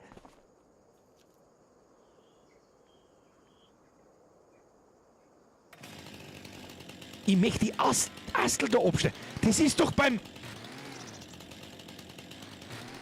Ah. Man muss nur wissen, wie. Aha, aha. Alter, warum haben die schon zerteilt? Da kann ich noch mal... Muss ich da nicht dahin, oder was? So, noch mal. Okay, bin schon start. Okay, das Stickerl ist jetzt weg. Okay. Ja, bin schon start. Man muss nur wissen, wie. Für was kann ich den Ast nehmen, wenn er verdammt nochmal... Indem wir jetzt da her. So, wir brauchen irgendeinen Anhänger. Haben wir einen Anhänger? Jetzt passen wir auf. Wo ist denn... Ja, wir haben einen Anhänger. Ich weiß schon, da kennen wahrscheinlich keine... Was ist denn jetzt ein Challenger? Okay. Da kennen wahrscheinlich keine Holzdinger nicht rein. Das ist mir scheißegal, Kinder. Das ist mir scheißegal. Wir laden da unser Holz auf. Wir laden hier unser Holz auf. Ist mir scheißegal, was ihr labert. Und dann verkaufen wir den Baum und schauen wir, was wir Geld gemacht haben. So, easy. Für 20 Euro im Shop kriegst du dann ein bisschen die Grafik-Upgrade und für 10 Euro ein bisschen die Sounds. Leider Gottes. So, kann ich jetzt da auch so die Astel wegschneiden? Nein, dann wieder nicht. Warum nicht? Dann schneiden wir es da ab. Okay. So, jetzt nimmst du den Bums und dann werfen wir einfach da rein. Oder können wir unseren Anhänger für Holz leisten? Kosten ein Holzanhänger! Forsttechnik hat's geheißen. Wurzelfrüchte, Ballentechnik, Grünland, Häckseltechnik, Mähdrescher. Kann man auch häckseln? Kriegt man da mehr dafür? Weiß ich nicht. Weiß ich nicht. Alter, da gibt's so viel Zeug, da kriegst du einen Vogel. Wenn ich Brennholz fahre, habe ich auch nichts anderes. Weil da hat's da was zum Umschneiden gegeben, oder nicht? Also da musst du so ein Bandel um da können. Jetzt warte mal. Eins noch am anderen. Laderanhänger. Flachbettanhänger, Wechselbögen, Anhänger. Gibt's da. Nimmt man da irgendwas Bestimmtes für. Die haben alle sauteuer! Glaubt, dass du spinnst! Da, den können wir uns kaufen. Ein 1 1900. Salig! Her mit dem Bums! Nehmen wir den oder was? Da geht ja nichts ein. Gibt extra Forstanhänger. Dachte ich mir schon, aber ich weiß ja natürlich nicht, wie sowas ausschaut. Aber wir haben vorher Bodenaufbereitung, Säen, Ertragssteigerung, Mähdrescher, Häckswerk, Grünland, Ballentechnik, Wurzelfrüchte, Gemüse, Sonderkulturen, Trauben, Tierhaltung, Forstwirtschaft. Da gibt's Baumpflanzmaschinen, Baumstumpffräsen. Kann man auch brauchen, damit wir den Fetten da mit zusammenschneiden. Ah, da Holztransport. Was kostet sowas? 15.000! Oh, mit so einem Ding hinten dran. Da wo man aufladen kann. Ja, das wird super. Das wird super. Und die anderen Schweine teuer. Sowas da braucht man halt. Dann weiß ich schon gar nicht, kann ich das an meinem Bulldog einfach ohne schnallen? Keine Ahnung. Da, der pfanzelt. Diese Maschine dient dem Transport von Bäumen. Brauchen wir nicht. Unsere kleinen Scheißsteckern da. Leg mir da am Arsch. Du musst den Baum da zusammenschneiden. So, da geht noch mehr. Die schneiden wir einzeln auseinander. Na, Kinder, schneiden wir es halt einzeln auseinander und nicht, mein Gott. Ah, schneiden wir es unter ab. Schneid es unter ab. Kriegen wir schon. Weg mit dem Schund. Weg mit dem Schund und schneiden wir den Stumpf an. Dass ich mich da halt jetzt mit bucken muss, das nervt mich am allermeisten, muss ich ganz ehrlich sagen. So. Das schaut gut aus. So, jetzt bei so 8. Dann schneiden wir den oberen ab. Sauber. Ja. Hoppala. Schneiden wir den Stumpfen noch weg. Dann gehen wir da mit durch. So. Kann man da nicht die Astel schneiden oder so. Also jetzt nicht, wie wir da umgeschickt an deren. Was schneiden wir wieder umeinander? So da hinten. Machen wir so. Und dann sehen wir schon, wie er jetzt legt. Niau. Niau. Da haben wir noch schnell gehen. Ja, das schaut da ganz vernünftig aus. Da. So. Ja, man muss erst zerstickeln, glaube ich, dass man dann die Teile überschneiden kann.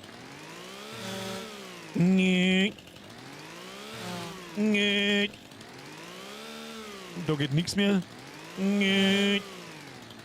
Ja, und da dann. Wir kriegen jetzt die Stauen da weg. Was ist das?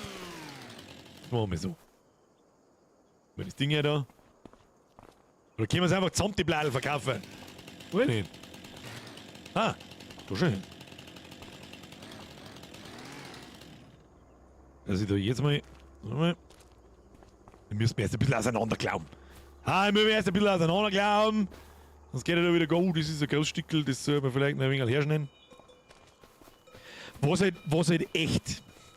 mir echt mittlerweile, also ganz ehrlich, mal kurzes Fazit. Mir kommt es vor, das spielt sich 1:1 genauso wie im 22er.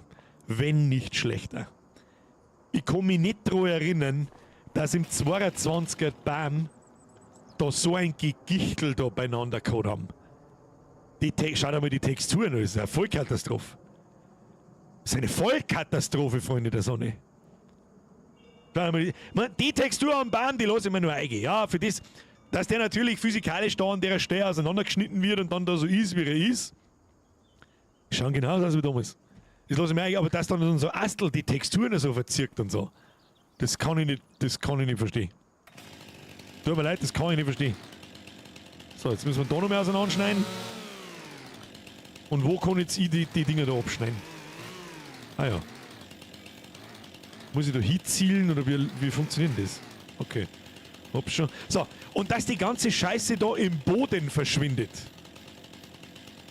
Puh, Freunde der Sonne. Also von Fortschritt sehe ich da noch nicht viel, sage ich dir ganz ehrlich. Was die grundlegenden da, was. Oh, leck, Alter. Ah, leck, Alter, was zum Fick, sag. Wie kann ich jetzt das dran, dass ich die Dinger wegschneiden kann? Oh mein Gott. Oh mein Gott. Ja. Zu Recht schreist du da umeinander. Brillentraut, zu Recht. Pass auf, lass mal. Schau, ich probier jetzt, ob er kippt. Kann ich da irgendwie aufheben? Dann lass mich mal. Kann ich da irgendwie aufheben? Duck Jump funktioniert auch nicht. Mein Kruzifix. Aber warte, vielleicht kann ich es so überschneiden. Ja. Achso, und auf einmal ist er wieder physikalisch einigermaßen richtig. Eine mit dem Schund. Klauen wir mal zusammen. Damit wir zumindest heute noch irgendwas verkauft kriegen. Das Tutorial hat da eine Stunde dauert. Kruzifix. Dann brauchen wir einen Plan für Montag. Am Montag müssen wir. Müssen wir mal das Fade aussehen dahinter. Wir kommen, weißt du, was man noch etwas sagen kann, der es vielleicht schon gespielt hat? Wir kommen, dass Zeit weniger schnell vergeht. Wir kommen das einstellen. Rechts oben steht nämlich 5. Da oben, rechts oben, Zeit ist 10:36 Uhr, 37. Ja, was weiß ich, wie schnell das geht. Es geht mit Sicherheit. Es geht mit Sicherheit auf 7. Ah, schau her. Dankeschön. Ja, schau her, sitzen sie alle drin, die ganzen Pro-Gamer. Mit 7 und 8. Das heißt, 8 wird schneller mal. Okay, wir werden ganz langsam. Ne? Und erst dann, wenn wir ausgesagt haben und wenn es dann schnell gehen muss, drehen wir. Hoppla, Entschuldigung, ich hab daneben geschmeißt. Ja, das ist einfach ganz toll da. Ach komm, ey. Ah, leck mir am Arsch. Also jetzt mal serious Frage, ohne jetzt mit Gewalt da jemanden vielleicht schlecht zu reden. Das mache ich mit jedem Land übrigens. Ich kann mich noch sehr gut daran erinnern, dass ich in 22 am Anfang genauso abgesagt habe. Ja? Warum? Sag. Warum? Why? Why can I do that? Why? Was passiert, wenn ich es jetzt auslose, wo unten die Hälfte außer steht? Das würde mich jetzt auch interessieren. Ja, der übliche halt. Oh. Kann man die Dinger irgendwie drehen? Objekt fallen lassen, Objekt werfen! Oder das Ding wirfst nicht bei. Ah ja.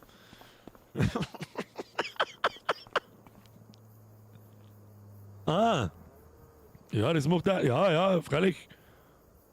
Na, fällt's durch die Welt durch oder nicht? Das ist unser Hof. Oh, jetzt rat's da schon. Mr. Giant Software. Schwach. Mausradl drückt halten. Warte mal. Ah ja. Wieso steht das da nirgends? Ah, erweiterte Steuerung. Ja, okay. Kann ich es jetzt da drin fallen lassen, ohne dass alles kaputt ist, ja. Ja gut, wie die paar Handgriffe, wenn man das vielleicht wieder weiß, vielleicht wird es dann besser, aber so, ich meine, das sagt selbst jeder Landi-Fanboy muss das sehen, dass sie da nichts getan hat. Aber rein gar nichts. Mei, ich möchte die Astel wegschmeißen.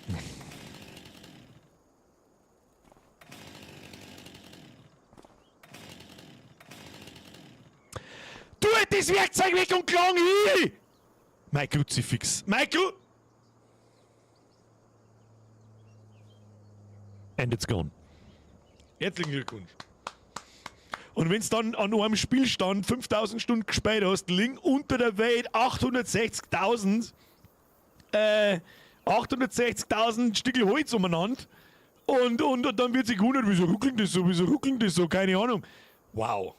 Oh, leck, Kinder, das ist einfach, das ist für mich bis jetzt Das gleiche Spiel. Da ist nichts besser gemacht worden, was die fundamentalen Dinge betrifft, wie das da. Und ich sag das, was es ist. Ich glaube, ich hätte Spaß daran. Ein Wald zum Pflanzen, die Bäume, die dann unterschiedlich wachsen, die herschneiden, da einrichten, das ist wunderschön entspannend. Wenn es richtig gut funktionieren wird. Das hört sich jetzt bescheuert an, aber wenn es richtig gut funktionieren wird. Das weiß ich noch, das haben wir beim ersten Landi da und beim zweiten Landi haben wir es auch da, seit wir mir spielen. Also der 19er, der 22er, vom 19er und 22er rede, wenn ich von den alten Landis rede, die ich kenne, mit so einer Gabelmaschine, wo sie dann Backhaus kennen und aufheben und so. Es ist schon ganz nett, ja? Das ist ein entspannendes Gameplay einfach irgendwie. Aber wenn ich halt da, ich sage ein Baumling und er ist halb weg einfach!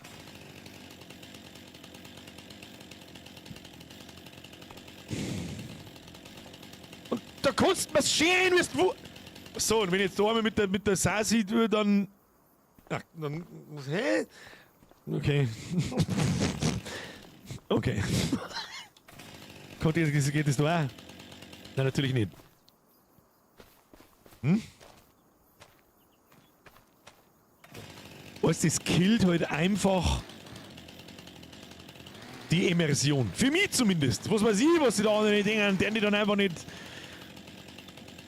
Bürger, das sind Dekobäume, die sind nicht dafür denkt. Das werden wir rausfinden. Dann steh! Ich sag's selber. Dekobaum oder nicht? Der Dekobaum soll doch schön ausschauen, oder? Was ist das da? Was ist das da mitten in dem Baum drin? Was ist das da? Was ist das? Jetzt ist es weg. Weil ich irgendwo hingedrückt hab.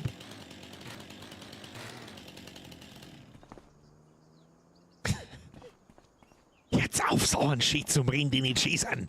Auf der Stelle. Auf der fucking Stelle. Dass der Baum da halber da tue, haben dann die anderen Bäume, haben die dann keine Bladeln. Die dafür gedacht sind, die nicht nur am Boden fallen. Das glaube ich nicht. Das glaube ich nicht.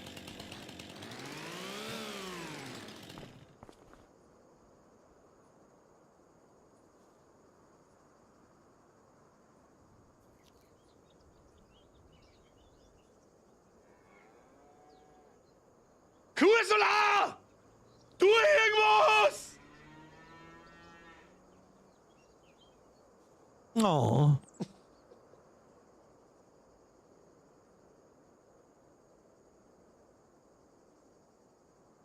Deko fällt man nicht.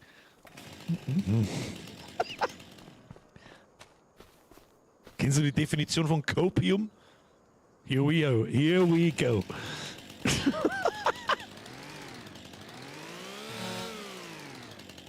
Aha, aha.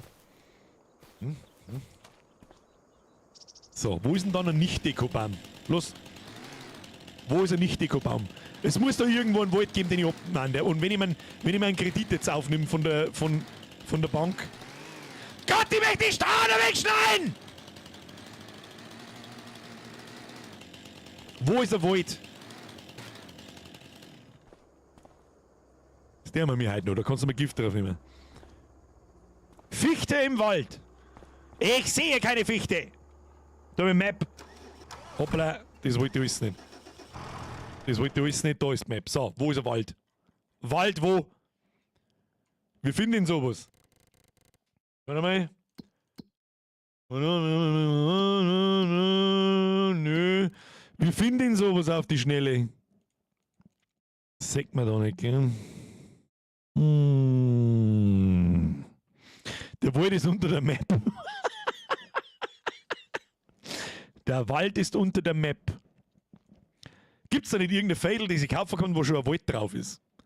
Gibt's sowas? Oder muss ich den selber anbauen? Das werden wir halt mit $100.000 nicht auf die Reihe kriegen, weil wir diese Baumpflanzmaschinen brauchen und so weiter und so fort, und das wird so leider nicht funktionieren. 48, wie sechst jetzt du das so schnell, oder weißt du das einfach? Wo ist denn 48, oder? 48! Da herum irgendwo. 56, 46, 36, 51. Wo ist denn 48? Ich bin blind. Ich bin blind! Wo ist 48? Fällt 86. 86 oder 48? Lass mich schauen. 86. Ich bin total blind. Wo... Oder gibt's gar kein Feld 86, ihr Affentypen. 48 oder 86? Wo ist 48? Da ist 42, was ist denn das da? Oh mein Gott, da hat der ein Labyrinth eingeschnitten. Okay. 47 und 54. Wieso finden die da nichts? 57. Das ist alles kreuz und quer. 51, 52, 53, 54. Ach, da! So, wie kann ich das markieren? Wieso kann ich das nicht markieren? Kann ich vorheriges Menü, nächstes Menü, rechts neben 47. Aha. Sehr schön. Das ist anscheinend offensichtlich irgendwo mitten. Das schaut mir halt auch so, ist so noch so weit an. Also, was ist denn das da? Bienen. Bienenstock. Kann ich da jetzt einfach hinfahren? Da fahren wir mir nachher noch hin, das sagt er ich. Wenn wir unser Holz zusammengesammelt haben, fahren wir mir da hin, verkaufen wir es. Haben wir es eh gleich zusammengeschnitten. Ah, das ist klar. Jedes Stück nehmen wir mit. Jedes Stück nehmen wir mit. So. Da war doch 48. Nein, musst du auf der Map kaufen. Oben links Land auswählen. Oben links. Hotspot, Bodenbeschaffenheit, Wachstum, Feldfrüchte. Warte mal, gibt es da vielleicht auch einfach, da gibt es Pappel. Wo ist Pappel? Pappel, sagt man da dann irgendwas? Ja, das ist ein sehr gutes Auswahlmenü, wo sie einfach irgendwelche Farben ändern, anstatt dass man alle anderen, die ich nicht ausgewählt habe, grau macht und die ich ausgewählt habe, farblich markiert. Oh Gott! UI Designer wo? Job erstellen, Land. Hier, so, jetzt pass mir auf. Kaufen. Was? Müssen wir Wald kaufen, das hilft uns alles nichts. 47 kostet der. Okay, 101.000. 448, das können wir uns nicht leisten. Und dann können wir uns danach auch nichts mehr leisten. 124.000, das ist ja Wahnsinn. Da kannst du dann mit dem Moped hinfahren. Stimmt, gibt es eigentlich ein Moped. Wir müssen auch noch schnell schauen. Ich habe kein Moped nicht gefunden. Ich habe kein Moped gefunden. Ja gut. Verkaufen wir unser Holz, schauen wir, wie viel das wir kriegen. Dann kann ich ja immer noch neu anfangen. So, da schau ich. Der Dekobaum, der... Komm, hör mir auf! Was ist das für Ausred? Hä? Sag ihm selber! Sag selber! Dekobaum. Was, wenn man es nicht umschneidet? Das kann da schöner sein. So, haben wir jetzt alles zusammengeschnitten da. Ist da noch was da? Ist da noch... Da ist noch was. Das nehmen wir natürlich auch noch mit. Haben auch noch mal 36 Kilo. Die wucht die umeinander wie 4. So, schau uns an. So, kann ich da jetzt irgendwas ins Fahrzeug einsteigen? In Fahrzeug einsteigen. Fahrer. Haben wir schon da. Und dann ist die Frage, wo wir hin müssen. Da haben wir so einen zusammengeschnittenen Band dabei. Da sind mal Karten hier. Wo verkaufen wir den Bums jetzt? Land, Hotspots, Abladestationen. Da kannst du mal Ladestationen, Produktionen, Tiere, Aufträge, sonstiges. Mal den ganzen Scheiß da ausmachen, die kennen sich keinen Schwanz nicht aus. Wie soll jetzt ich da finden, wo ich ein Holz verkaufen soll? Bodenbeschaffenheit, Wachstum, Feldfrüchte, Jobbestellen, Land, Hotspots. Muss ich das jetzt in eine Produktion bringen? Haben wir da Gülle, Mist. Kann ich das irgendwie... Wir müssen mit einem Sägewerk, oder?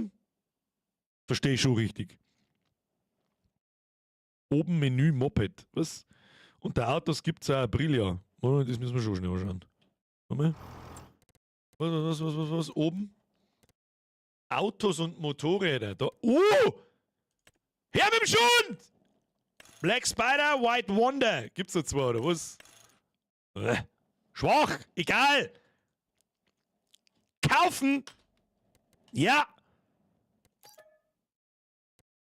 Dein Kauf ist beim Händler abholbereit. Ja, dann müssen wir auch noch schauen. So, jetzt müssen wir erstmal herausfinden, wo wir unser Holz hinbringen.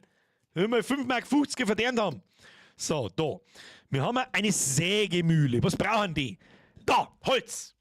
Die brauchen Holz. Kann ich das jetzt einfach hinfahren, das werden wir herausfinden. Na da, die brauchen für alles Holz. Und dann machen die das.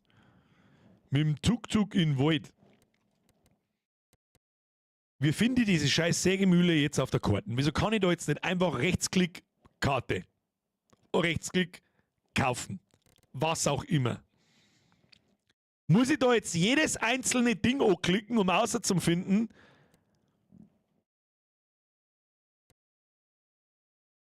Kalkstation, das ist eine Tankstelle. Sehe da. Was ist das da alles? Waggonbauer. Getreide, Flusssilo. Eigentlich suche ich ja noch den pinken Bauernmarkt. Spinnerei. Restaurant. Getreidespeicher. Getreide-Dingsbums. Hellblau brauchen wir. Sägemühle, da ist! Komm, die kaufen, kostet Bums. 300.000 haben wir leider nicht. Muss ich ein bisschen. So, dann nehmen wir jetzt eine Markierung hin. Das passiert, wenn ich auf Verwalten gehe, dann sage ich das.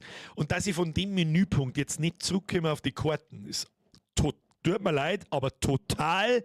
Ich habe irgendwie ein Déjà-vu, dass ich mich im 22er schon über genau das Gleiche beschwert habe.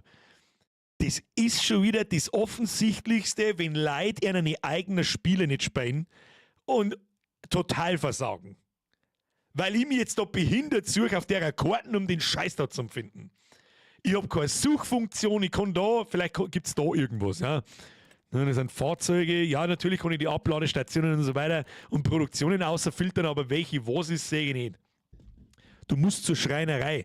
Ja, aber Sägewerk braucht doch auch Holz. Wo ist die Schreinerei? Die war ja direkt daneben. Jetzt fahren wir erstmal ins Sägewerk, Bad Sägeberg. So schaut's aus. So, säge die Markierung wenigstens anständig, wenigstens Epsi. Also das braucht mir auch kein Land. Ich möchte auch nicht, ich sage das jetzt auch ganz ehrlich, ich finde Grafik nach wie vor, die ist absolut in Ordnung. Die Rucklerei geht überhaupt nicht. Das geht überhaupt nicht. Das Spiel schaut nämlich keinen Deut besser aus wie der alte. Und zwar null. Da braucht man keiner was anderes verzeihen. Was nicht heißt, dass die Grafik schlecht ist. Ja, sie ist ja in Ordnung. Ich finde, dass die Fahrzeuge schauen zum Beispiel brutal gut aus. Kannst du sagen, was du willst. Die schauen und das ist also ein Hauptbestandteil. Aber die schauen schon immer gut aus. Ja, Stoppscheitel umgefahren, weil es mir wurscht ist. So, ein bisschen rauszoomen, weil sonst hat Wissen drin. Ist auch zu laut. Dann die Umgebungsgrafiken, die BAM etc. und der ganze Krampf. Schaut für mich auch alles gleich aus. 1:1 die gleichen Models, was ich ganz cool finde. Das zum Beispiel, dass da unten das Schiff vorbeifährt, dass der Zug vorbeifährt. Das weiß ich jetzt nicht mehr, ob das im 22er, ob es da sowas auf der Map auch gegeben hat. In der Erstversion, nicht in die zigtausend DLCs hinten rein dann. Was du sagen kannst, was du willst, die Fahrzeuge schauen schon immer brutal detailliert und brutal gut aus. Und du kannst einen Haufen Scheiß damit machen, das ist mit Sicherheit für die Leute, die den ernsthaft spielen, wichtig, dass du da so Türen auf und zu machen kannst und detailliert einfach. Schauen auch super aus. Die Umgebungsgebäude schauen gut aus, die ganze Stadt da, ist das Erste, was mir auffällt, schaut besser aus. Ja, Freilich, fährt mir der Schulbus ein! Kruzifix, ich glaub, dass du Gottverdammter Irrer bist, nicht ganz sauber da drin, oder was? Man schaut einmal die Grau. Da sind halt so Kleinigkeiten. Da hätte man sich noch die Mühe machen können, dass dieser verdammte Busfahrer nicht bloß 3 Polygone hat, sondern halt seine Bratzen am Lenkrad dran wenigstens. Das hätte man da können. Man hätte es tun können. Und wohnt im Stuhl drin. Dafür schaut außen der Schulbus sehr detailliert aus, aber innen ist dann Zeit gespart. Und das verstehe ich nicht. Dann haben da diese eckigen Scheißstühle drin. Warum denn? Und da schaut alles richtig gut aus. Ganz ehrlich, die Reifenmodelle, die Texturen dazu schauen gut aus. Alles super detailliert gemacht da. Da, das ganze Kabelklump und so.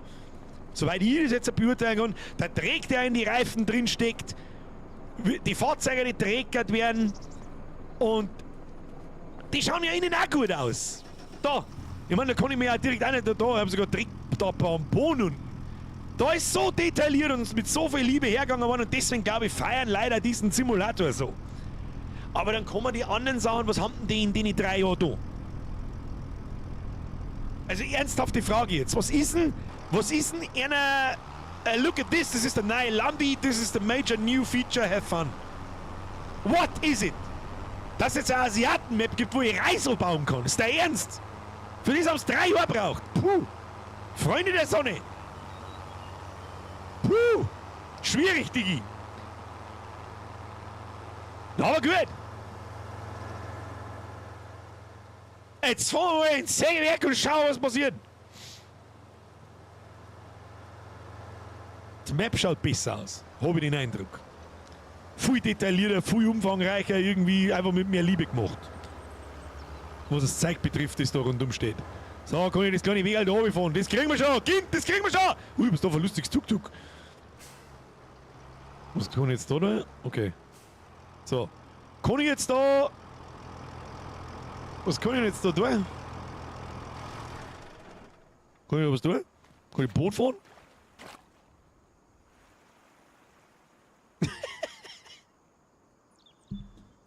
Aber es ist besser wie Skull and Bones.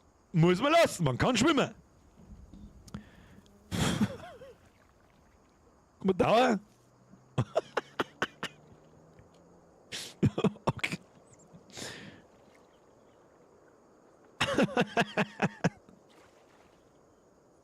Ja, okay.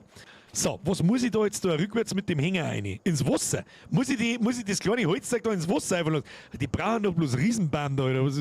Okay. Und machen wir das jetzt so? Oh, nein, das machen wir doch nicht so. Warte. Kriegen wir schon. Gut, Nick, hast auch wieder recht, alles ist besser wie Skull and Bones.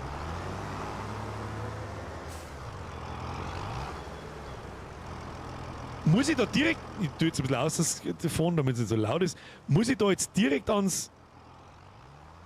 Hoppala. Klangt das so? Nein, klangt natürlich wieder nicht. Machen wir es anders mal. So.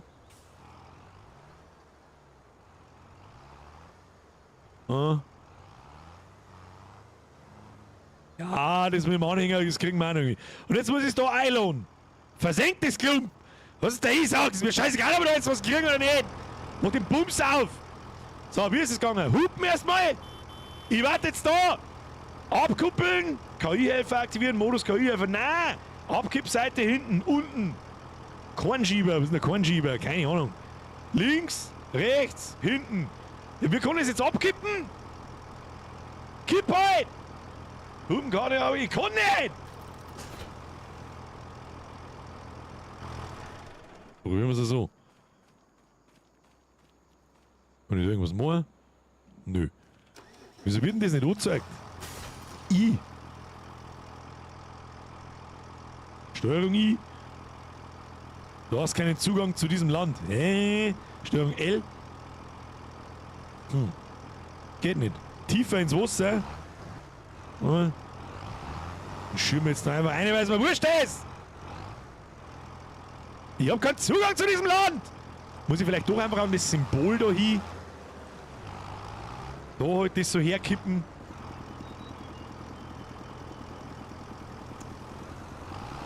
Oder muss ich das...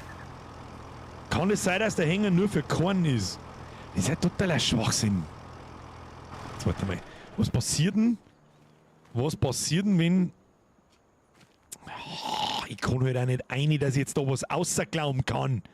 Tu mir da so einen Bunken aus, wenn ich den jetzt da hinwirf. Du musst es verkaufen am Trigger.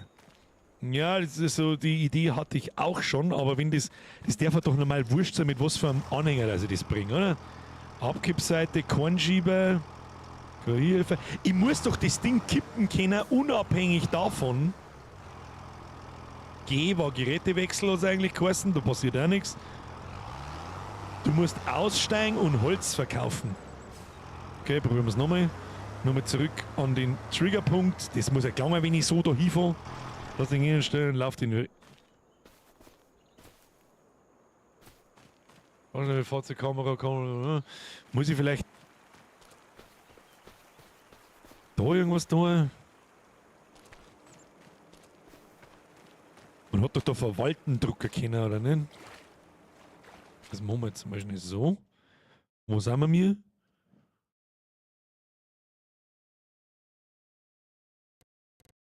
Kaufen, besuchen, verwalten. Kann ich da dann irgendwas tun? Nicht wirklich. Nicht irgendwas umstellen? Na. Dann gehen wir nochmal zurück. Dann gehen wir auf Besuchen. Schauen wir mal, wo wir... Da steht jemand! Hermann, bist es du? Hallo Hermann! I don't know you. Let's change that. Der Noah, 45 Jahre alt, männlich. Hey Noah, erzähl mir mehr. Interessante Vorstellung. Hau ab mit deinem Scheiß jetzt. Soll ich das mehr? Nein! Well, my Nein! Halt dein Maul jetzt und lauer mich nicht voll. Das klingt nicht sehr nett. Ich verstehe, was du sagen möchtest. Ich weiß wirklich nicht, aber fahre fort. Das sind mehr Informationen, als ich erwartet hatte. Ja, leg mir am Arsch. So, da kann ich doch irgendwas tun. Kann ich da irgendwas tun? Mit R vielleicht? Nein, ich mag die scheiß Sägemühle nicht kaufen. Was ist das da? Ja, jetzt habe ich noch eine Idee. Warte mal. Wo ist unser Bulldog? Können wir jetzt jemals wieder in den Bulldog rein? Ja. So, warte mal. Gehen wir mal an das Symbol da hin. Ich kann nicht aber nichts tun. Oder eine Kamera bei den Karte anpassen. Ich kann nichts tun. Jetzt bin ich halt da wieder drin. In der Nähe muss ein Ausrufezeichen sein, dann kannst du das Holz am Abladepunkt direkt verkaufen. Lockerer Flirt. Du hast es schon verkauft. Was hab ich? Ich hab's schon verkauft. Hä? Wo? Hä? Wie hab ich das jetzt verkauft? Das hab ich nicht mehr kapiert, dass ich es verkauft hab. Was haben wir verkauft? Wieso haben wir jetzt nicht weniger Geld wie vorher? Sag ich da irgendwo eine Transaktionslisten oder so? Was wir verkauft haben? Also muss ich ans Ausrufezeichen hingehen zum Verkaufen, habe ich das richtig verstanden? Und wie viel Geld haben wir da jetzt gekriegt? Ja, herzlichen Glückwunsch! Und wir haben da irgendwo Holz. Holz? Holz? Das ist jetzt quasi gesunken, weil wir mir was verkauft haben. Fahrzeuge, Werkzeuge, Finanzen, gut, wir haben neue Fahrzeuge gekauft, neue Werkzeuge gekauft. Haben wir irgendwo 274 Euro. Das ist ein beschissener Witz sei. wo seht ihr das? Das darf mir jetzt noch schnell in die Preise. Finanzen ganz unten. Oh, da kommen wir noch meilenweit oben. Einnahmen der Ernte 2364, aber da zählt wahrscheinlich das Tutorial noch dazu. Verkauftes Holz 274, da steht's. Bin ich blind? Einnahmen Gebäude. Was haben wir für Gebäudeeinnahmen? Ja, okay. Also mit so kleinen Barmal brauchen wir nicht anfangen. Da brauchen wir nicht anzufangen, das ist nichts. Jetzt brauchen wir. Oh mein Gott, das ist 10 nach 10. Was ist denn die Woche los mit es macht so und es ist nach 10?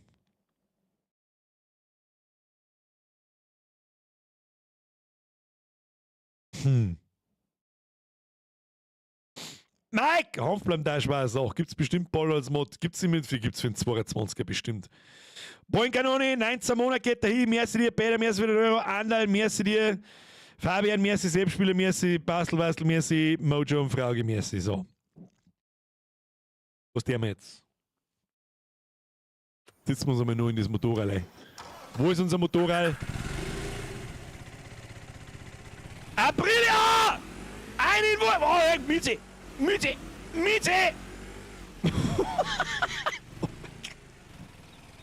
Oh mein Gott, fährt sich das furchtbar.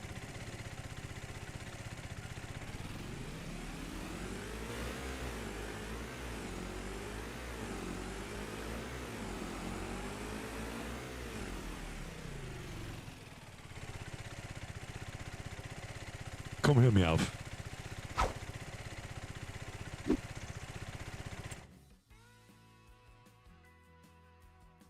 Oh, leck mir Musch.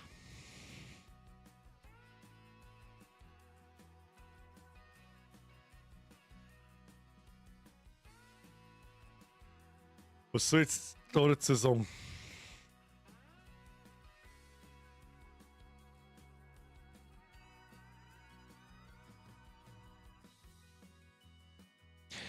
Ich mach dieses Spiel beim Landi ja noch nicht lang mit.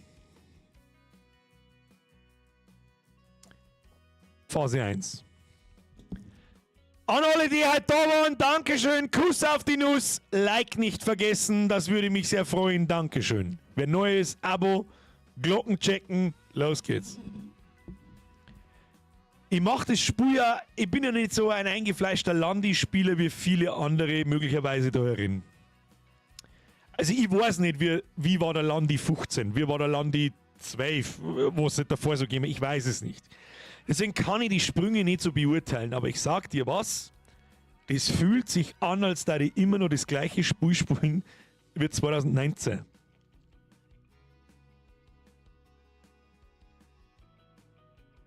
Ja, was haben denn die da?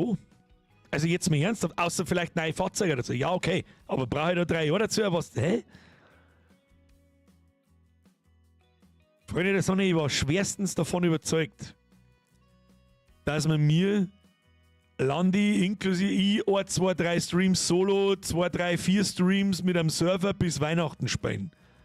Das hat sich jetzt in den letzten 2 Stunden gerade ganz, ganz furchtbar krass in Luft aufgelöst. Das ist dabei schon klar. Das ist sehr enttäuschend, muss ich ganz ehrlich sagen. Es hat sich für mich, ich hab auch noch nicht viel gesehen jetzt, okay? Muss man auch dazu sagen. Wir spielen am Montag auf alle Fälle nochmal. Das war halt wieder ein Tutorial, das sich genauso angefühlt hat wie das vom 22. Gut, was soll aber auch neu sein. Begraben wir es mal noch nicht. War mit Call of Duty genau das gleiche. Ja, die ersten 2 Missionen gesehen, okay, weg damit, fuck you. Und dann weitergespielt und dann gemerkt, so, weil das Gameplay an sich ist nicht schlecht im Landi. Ja, man muss es halt mengen. Ist ein gemütliches Gameplay, Gaudi halber etc. YBO an den YOLO-Fass. Oder wer ist denn da? Da der YBO oder der Dampfler Fass. Dankeschön. Gameplay ist ja Landi halt, aber der Rest tut mir leid. Ja, und das ist eine Schweinerei. Das Spiel kostet mal 60 Euro. Das ist eine Schweinerei. Ich habe keine Ahnung, was da neu ist. Die neuen Maps zusammenbasteln, tut mir leid, da braucht der Entwicklerteam 2 Wochen, dann steht die Map. Wie sie ist. Ja, hat keinerlei neue Funktion oder sonst irgendwas, sind immer nur dieselben Ladesteine etc. Da ist nichts neu. Solange die Engine nicht wechseln. Da ist nichts neu.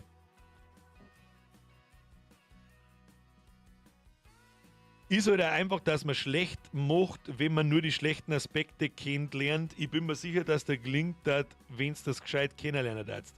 Simon Ecki, nenn mir 3 Punkte, die neu sind. Ecki Simon, coped hard, dann überzeug mich. Was ist neu? Was ist neu und besser? Nein, einfach, was ist neu? Giants enttäuscht mit jedem Release mehr. Die haben von Giants 9 auf Giants 10 gewechselt. Wow. Schade, ist ein gemütliches Spiel. Ja, ich sage ja, um Gottes Willen. Ich sage ja nichts. Bis jetzt habe ich noch nicht recht viel Neues gesehen und es hat mich nicht dynamischer boten. Reis und Reis, Baby, es gibt Reis. Regen ist neu. Ist das sei ernst? Lichter. Reisanbau. GPS im Game direkt. Sound, Boden. Was?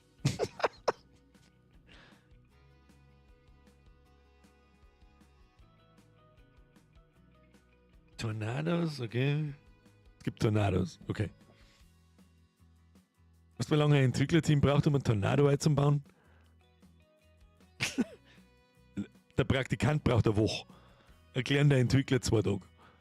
Mehr Gemüse, okay, das ist dasselbe in grün, das ist nichts Neues, Leute. Ich möchte neue Gameplay-Features. KI-Helfer haben genau die gleichen wie 22. Kennen da 2 Sachen mehr, ja, wow. Bis jetzt sehe ich da noch nichts, was einen dynamischen Boden betrifft. Das ist das Einzige, was ich bis jetzt gehört habe, wo ich sage, okay, das geht in die Richtung, was ich meine. Regen, Sound, Boden, Texturen. Texturen, ist das dein Ernst? Hast du gerade gesehen, was wir mir für Bäume geschaut haben? Da bringst du als was ist neu Texturen? You fucking serious? Die Getreide- und Rapsstummel auf dem Feld schauen genauso aus wie beim 22er. Wenn ich durchverfahre, schaut genauso aus wie beim 22er. KI-Helfer mit GPS. Ich weiß jetzt nicht genau, was das sein soll, aber das halt wahrscheinlich deine KI-Helfer auf der Karten sechst oder irgend sowas. Klingt jetzt für mich auch nicht so. Ja, da, Mr. Giants, 60 Euro, take my money.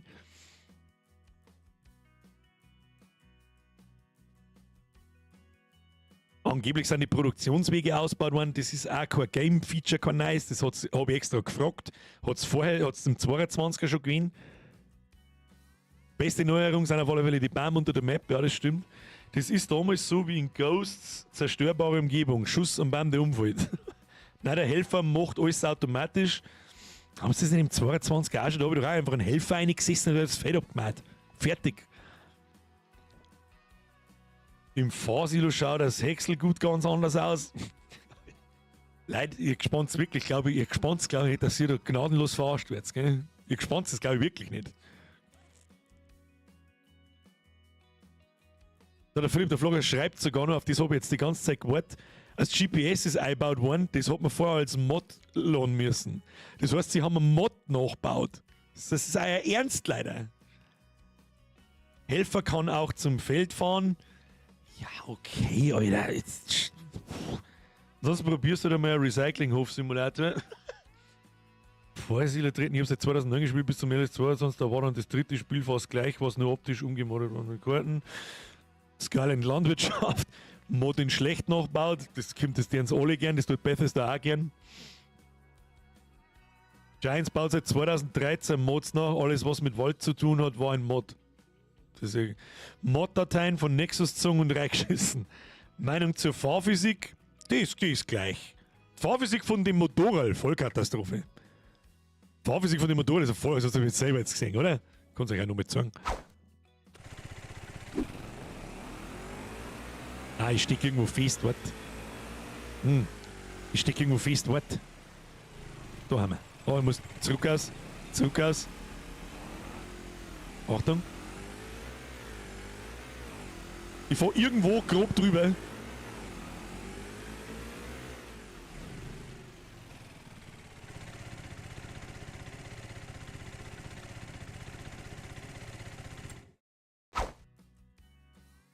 Bruder, komm, hör mir auf!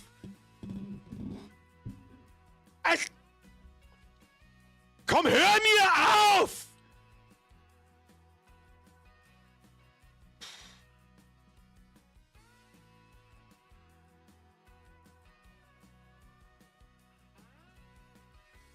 Ich kenne das. Ich weiß genau, was jetzt da bei manchen Leuten los ist. Der ein absoluter Hardcore-Landi-Fan.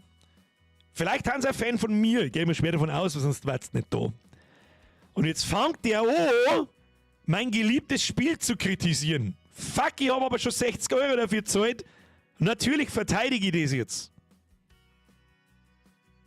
Lasst es einfach nicht verarschen. Lasst euch einfach nicht verarschen. Das ist alles, was ich sage dazu. Ich mag eigentlich gar nicht weiterschmerzen, weil bis jetzt sehe ich nichts Gutes. Ich sehe nichts Gutes. Außer die Sachen, die ich vorher erwähnt habe. Die Maschinen schauen super aus, brauchen wir nicht diskutieren. Schön mit Liebe. Ja, 5 Minuten später schaue ich in den Schulbus rein, da steht dann 2 Polygonsitz drin. Ich kapiere nicht, was die 3 da haben. Ich verstehe es nicht. Ich verstehe es nicht. Ja, und das, was der Dampfler schreibt, alle Battlefield und Call of Duty und FIFA, darfst du nur dazu schreiben. FIFA-Spieler so am Galgen tun, so, your first time. Also ganz ehrlich, mein erster Eindruck an alle, die jetzt vielleicht bis heute gewartet haben, dass sie es bei mir sehen, bevor sie es kaufen. Ich sage euch ganz ehrlich, wenn du ein Landi 22 mit allen Mods und vielleicht DLCs und was es so gibt hast, spiel den. Spiel den und wart, bis der da im Game Pass ist. Und ich mag jetzt auch nicht zu viel negativen Wirbel da reinbringen. Wir schauen uns das nächsten Montag nochmal eine Runde an. Und dann werden wir mal die ganz normalen Feldtätigkeiten machen, mit Grommers Feld mit dem wir einen Raps aussehen, der wir abmachen, der wir verkaufen und dann schauen wir mal, wie lange das wir dafür brauchen. Gut, ich bin ja nicht der beste Spieler in dem Spiel, aber das ist ja wurscht. Und ob die Kernmechaniken, ob ich da irgendwie merke, ist da was besser geworden, was ist gut, was ist schlecht, macht Spaß, ich meine, das ist einmal das Allerwichtigste und das glaube ich tut es eine Zeit lang, aber auf Dauer nicht. Da bin ich vielleicht auch die falsche Zielgruppe, aber für ein bisschen Blödsinn gelangt schon. Und dann schauen wir weiter. Das war jetzt einmal die Idee, die ich habe.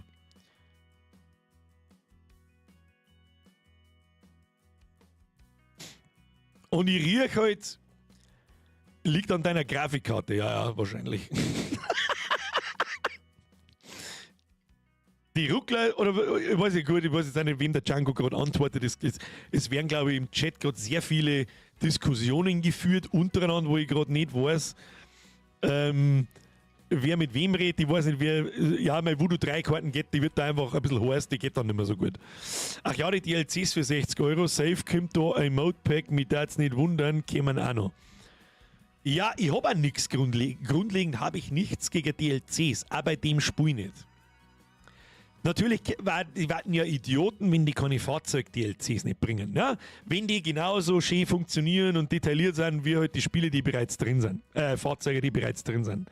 Aber ich rede halt bis dahin, dass diese ganzen Kleinigkeiten da, die man alle in 3 Jahren besser hätte machen können, indem dass man 1, 2 Personenentwickler da hinsitzt, 3 Jahre lang, die sich um diese Kleinigkeiten kümmern. Bin ich mir sicher, dass da Bam eben nicht durch den Boden fallen. Toller dynamischer Boden übrigens. Liegt wahrscheinlich da dran. Und ja, das Ganze hat fast schon Ubisoft-Niveau. Müsst ihr sehen, damit kannst du es auch nicht vergleichen. Ubisoft ist ein AAA, war mal ein AAA-Entwickler, wo tausende Leute arbeiten. Wie viele Leute arbeiten bei Giant Software? Jetzt speichert man den Bums da einmal. Spielen, speichern, weg. Und eventuell fangen wir beim nächsten Mal ja nur mit neu an, mit mehr Startkapital, weil mit 100.000 € kämen wir wirklich nicht weit. Muss ich hier erst selber sagen. Jetzt muss ich mir schnell später mal schauen. Wie groß ist ein Giant Software? Wenn ich weiß, was Giant Software ist der Entwickler, der das Spiel macht. 120 Leute. Was zur verfickten Hölle haben 120 Leute an diesem Spiel 3 Jahre gemacht? Ist wie bei Bethesda. Der Jank gehört zum Charme dazu. Was? Du musst dir folgende Sachen anschauen: Pflügen, Gruppern, Silo schieben, kreiseln. Im Grunde ist es einfach der LS22 nur mit ein paar coolen Features, die ein LS-Spieler einfach mega geil findet. Ja, aber dann haben sie euch am Sack. Du kriegst im Prinzip 90% des alten Spiel, zahlst aber nur mal Vollpreis dafür. Am Ende des Tages, das muss ja jeder selber wissen, mir ist das scheißegal, solange Giant Software nicht auf die Idee kommt, andere Spiele zu machen, die ich in meiner Freizeit spiele. Copy-Paste, Copy-Paste. 15 haben programmiert und der Rest hat gescheiter hergekriegt. Die Fotos für Social Media.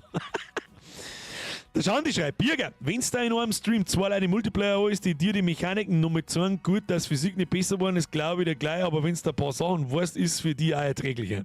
Mr. Schandi, da geht es jetzt auch gar nicht darum, dass ich nicht weiß, wie man die Maschinen bedient oder wie es funktioniert. Ich habe Augen im Kopf. Und wenn mir natürlich jemand sagt, da schau hin, da ist ein Sägewerk, dann ist es schon klar, dass dann die schlecht gemachte Dreckskarten, ich sag's jetzt einmal, die genau dieselbe Scheißkarten ist wie beim 22, gell?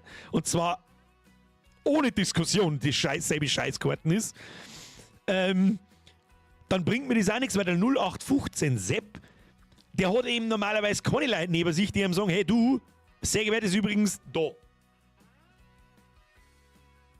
Zum Beispiel. Oder das und das funktioniert so und so. Das ist einfach schlechtes Game Design, wenn mir das jemand erklären muss. Verstehst? Auf das möchte ich hinaus. Und ich möchte einfach nur Leute davor bewahren, sie etwas schön zu reden, was nicht ist. Und die nicht wahr. Es ist, wie heißt dieses Sprichwort? Es ist leichter, Leute zum Verarschen, als sie davon zu überzeugen, dass sie verarscht worden sind. Und ich fürchte, dass da, und ich hab so ein krasses Déjà-vu gegenüber am Landi 22, das war nämlich da genau das Gleiche, muss ich mir fast mein eigenes Stream anschauen, dass ich da nichts da habe, ich habe mich Vollgas beschwert und dann haben die Leute im Chat grantig geworden und haben mich versucht zu überreden, ja, aber das. Ja, es ist not how it works. So sagt es jemand, der Außenstehender, der nicht so viel Landi zockt. Der sagt es. Jemand, der es nicht sehen will, sieht es nicht. Gibt es eigentlich nur Tutorials in Landwirtschaftssimulator? Ja, also noch mehr Tutorials, das weiß ich nicht. Also das, was wir da gemacht haben, nicht. Für 10 Eftel 20 € ist voll in Ordnung, aber 60 € ist viel, das ist halt mein Punkt. Und wie gesagt, für ein DLC mit 3 Autos noch mehr einen Vollpreis verlangen, ist halt die Frechheit. Das habe ich noch gar nicht einmal gesehen. Auf Karten musst du echt warten, bis die Mapper loslegen. Es gibt so geile Maps auf dem 22. Das habe ich vorher gar nicht geglaubt. Karten an sich finde ich gut. Ich meine eher die, wenn ich auf Escape drücke, die Overview-Karten, wo ich sehe, wo was ist. dass ich mich da jetzt mal durchklicken muss und auswendig lernen muss, wo das Zeug ist. Ich habe keine Suche. Ich kann zwischen den Menüs nicht hin und her schieben. Wenn ich auf der normalen Map klicke ich Sägewerk an, komme in das Menü vom Sägewerk und dann, wenn ich wieder zurück will, weiß ich nicht mehr, was war. Beziehungsweise, wenn ich dem Menü von den Produktionsketten durchgehe, klick da umeinander, möchte wissen, wo ist das, wo ist das, wo ist das. Ah ja, dann möchte ich irgendwo einen Map-Button haben, wo ich drauf drücke und dann wird es mir auf der Map angezeigt, wo es ist. Ist das zu viel verlangt? Aber Hauptsache im Charakter-Editor bestätigen mit Escape. Das... Was? Moritz! Heute ist leider spät! Moritz! Am Montag haben wir uns schon unterhalten. Schluss damit jetzt. Limzep, kannst du mir bitte mal letzte Entschuldigung! Frage Birger, kannst du mal den Game Pass genau erklären, wie der funktioniert? Ich glaube, nach gewisser Zeit muss man das Spiel kaufen, oder? Nein, das ist nicht richtig. Du gehst, wenn mir der Löwensepp natürlich schon so nett fragt. Game Pass ist ganz furchtbar simpel, fangen wir ganz unten an. Du installierst dir, du brauchst einen Windows-Rechner, das ist halt wichtig. Gehst in den Windows Store und ladst dir da die Xbox-App runter. Ja. Ja, genau. Dann hast du die Xbox-App, im Prinzip ja Xbox-Programm auf deinem PC. Machst du Doppelklick drauf, dann geht das auf. Dann musst du erst einmal registrieren. Ja, wie halt überall anders auch. Es ist im Prinzip ein Launcher. Wenn man so will, ist es ein Launcher, nichts anderes heißt da Xbox dann. Und da drin kannst du in deinem Account einen Game Pass abonnieren. Dann hinterlegst du deine Zahlungsart. In meinem Fall ist es zum Beispiel PayPal. Und dann sagst du Game Pass kaufen. Und das kostet dann 11,99 €. Zumindest war es bei mir jetzt noch vor ein paar Wochen so. Und dann ist dein Account als Game Pass aktiviert, geflaggt. Und dann kannst du in der Xbox-App, warte, vielleicht kann ich das auch Herz sagen irgendwie.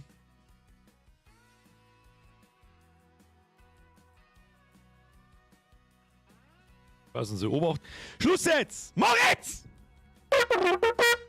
Kuss auf die Nuss. Merci dir. Welcome to the Squad. Danke für die Mitgliedschaft. Und danke für das andere auch. Du weißt es.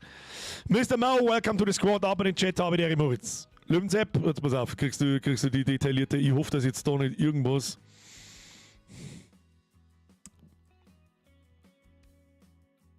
Ich weiß nicht, wo das ist.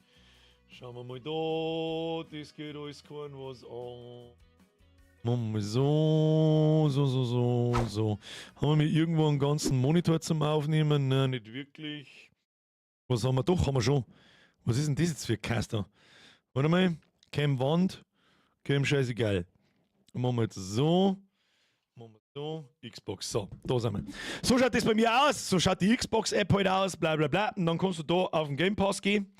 Und dann sagst du da, zuletzt hinzugefügte Spiele, sagen wir mal, interessiert, dann kannst du da umeinander scrollen. Es gibt noch viel mehr Spiele wie das da. Ich glaube, da kommen, das ist meine Bibliothek, das ist Startseiten. Irgendwo, da alle Spieleangebote, da kannst du dann draufklicken und dann sind da alle Spiele drin. Oh nein, das ist doch nicht. Warte mal, wo ist denn? Helden und Schurken, Spiele zum Release im Game Pass. Kostenlose Top-Spiele, kostenpflichtige Top-Spiele. Ist egal. Sagen wir mal, du weißt zum Beispiel, dass der Goat Simulator ist im Game Pass. Den sehen wir jetzt da, das ist wurscht. Gehst da oben in die Suche, Goat Simulator, genau. Und dann werden die Spiele aufgelistet, die es alle so gibt. Und dann steht da daneben Game Pass. Goat Simulator Remastered Windows Edition. Gehst da drauf und wenn da steht enthalten im Game Pass, dann kann ich jetzt da einfach hergehen, auf Installieren klicken und dann geht's los. Dann wird das Spiel installiert, du kannst starten. Fertig. Also du musst es nicht irgendwann kaufen. Wenn dein Game Pass ausläuft dann irgendwann, ich muss nicht wieder kündigen, das ist ja klar. Und wenn dann die 30 Tage abgelaufen sind, dann kannst du das Spiel nicht mehr starten. Das ist alles. Also du musst es dann nicht kaufen oder sonst was. Wenn du es dann wieder spielen möchtest, musst du den Game Pass wieder reaktivieren und dann kannst du weiterspielen. So einfach ist. Ich habe da jetzt zum Beispiel in meiner Bibliothek ich hab Metal Slug Tactics habe ich ein bisschen gespielt und Call of Duty zum Beispiel darin. Da gehe ich drauf und kann einfach auf Spielen drücken. Und wenn jetzt mein Game Pass ausläuft, dann ist dieser Button ausgegraut, ich kann es nicht mehr starten und es heißt so Game Pass reaktivieren oder so. Oder als Spiel kaufen, das kannst du natürlich auch tun. So. Birger redet aus der Dunkelheit, ja. Vielleicht wisst ihr jetzt auch, Vielleicht wisst ihr jetzt auch, warum am Montag kurz einmal die Kameraton so komisch war und so weiter und so fort, weil ich mein Setup umgebaut habe, damit ich der Kuh im Arschloch umeinander kriegen kann. Spielen wir lieber mal wieder Community GeoGuessr, ist schon lang gescheiter. Ich weiß es auch nicht. Ich weiß jetzt nicht, also ich hab noch nicht abgefangen. Im Spiel muss man schon noch mal eine faire Chance lassen. Das sind die ersten Sachen, auf die ich mich immer konzentriere, an die schlechten. Das ist immer so. Ja, weil es war schon immer mein Content und ihr wisst es. Jeder, der hier drin sitzt, der weiß es. Oh, da gibt's was zum Absagen. I'm all in. Ja, natürlich.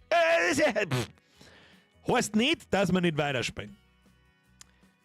Montag spielen wir noch mal eine Runde und probieren wir das mit der Feldarbeit. Da wird es ja nicht recht viel Neues tun. Mal gucken. Und je nachdem, auf was ich dann Bock habe, dann werden wir uns einen Server mieten und dann machen wir mal. Leider aber die Zeit. Gleiche mit CGI in den Filmen. Ja. Nein, Inscription oder Battle Broodies. Das ist sehr speziell, Mr. Bernie. Beides übrigens. Inscription war eine Perle. Das mit der Kuh war voll geil. Mr. Nick, das freut mich. Hansi, da noch überlesen! Bin echt ein krasser Fan seit 16 Jahren mit über die 10.000 Stunden, aber Giant verarscht nur noch die User mit Season Pass und etlichen DLCs, die nur die Kohle aus der Tasche ziehen. Nehmt die Fanbrille ab. Mr. Hansi, das ist einmal ein sehr... Dann bist aber du auch in der Hassliebe drin. Mr. Hansi, hast du ihn gekauft oder nicht?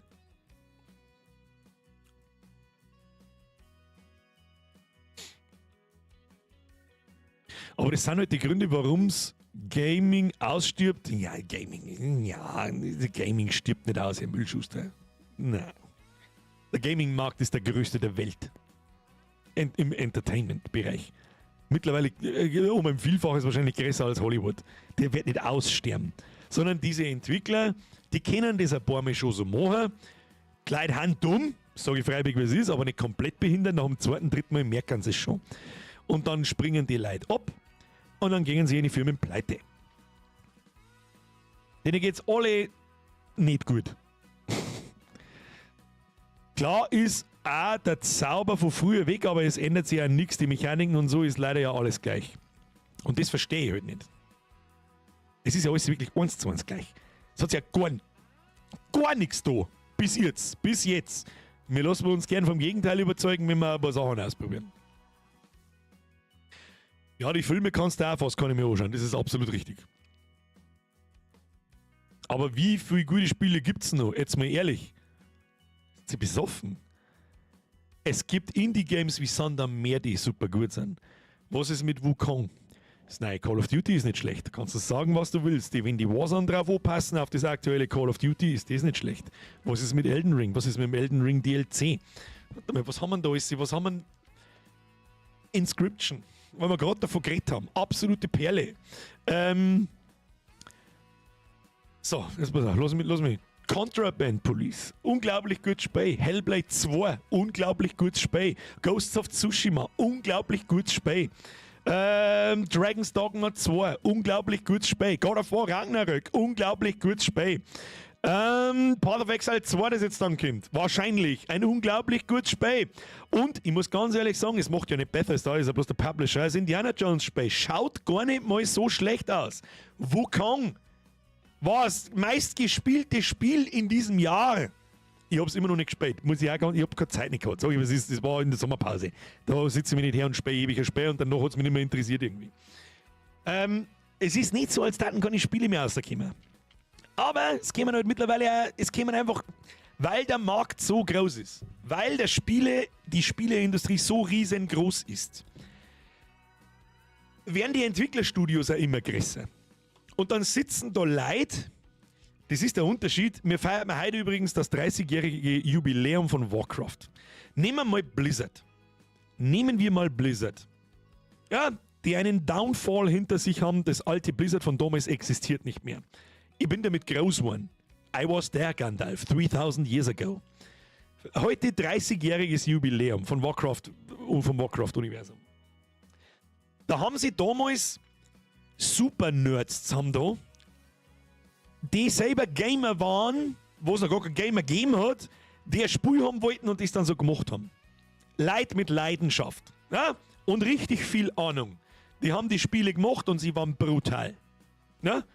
Angefangen bei Warcraft 1, StarCraft, StarCraft 2, Warcraft 3, TFT, World of Warcraft, etc., etc., etc. Ja?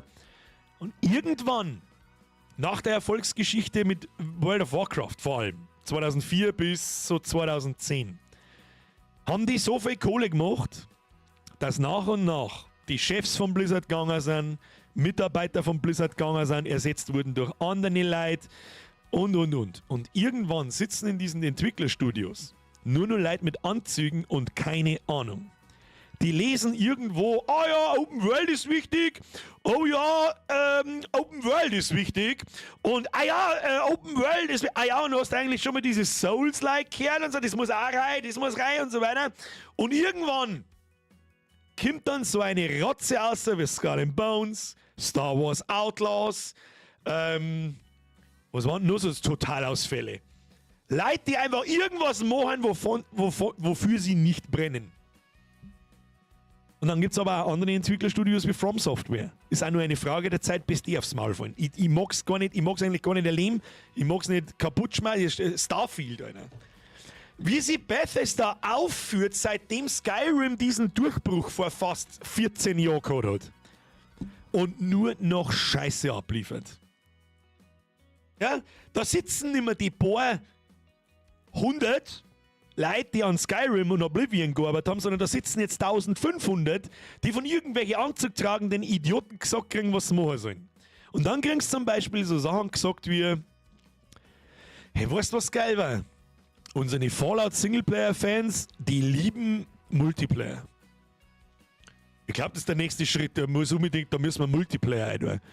Ja, aber nicht, weil es die Leute so lieben, sondern wieso in einem Multiplayer kann man halt einfach Cosmetics und Mikrotransaktionen besser verkaufen. Du Vollidiot. Hier rauf, da runter.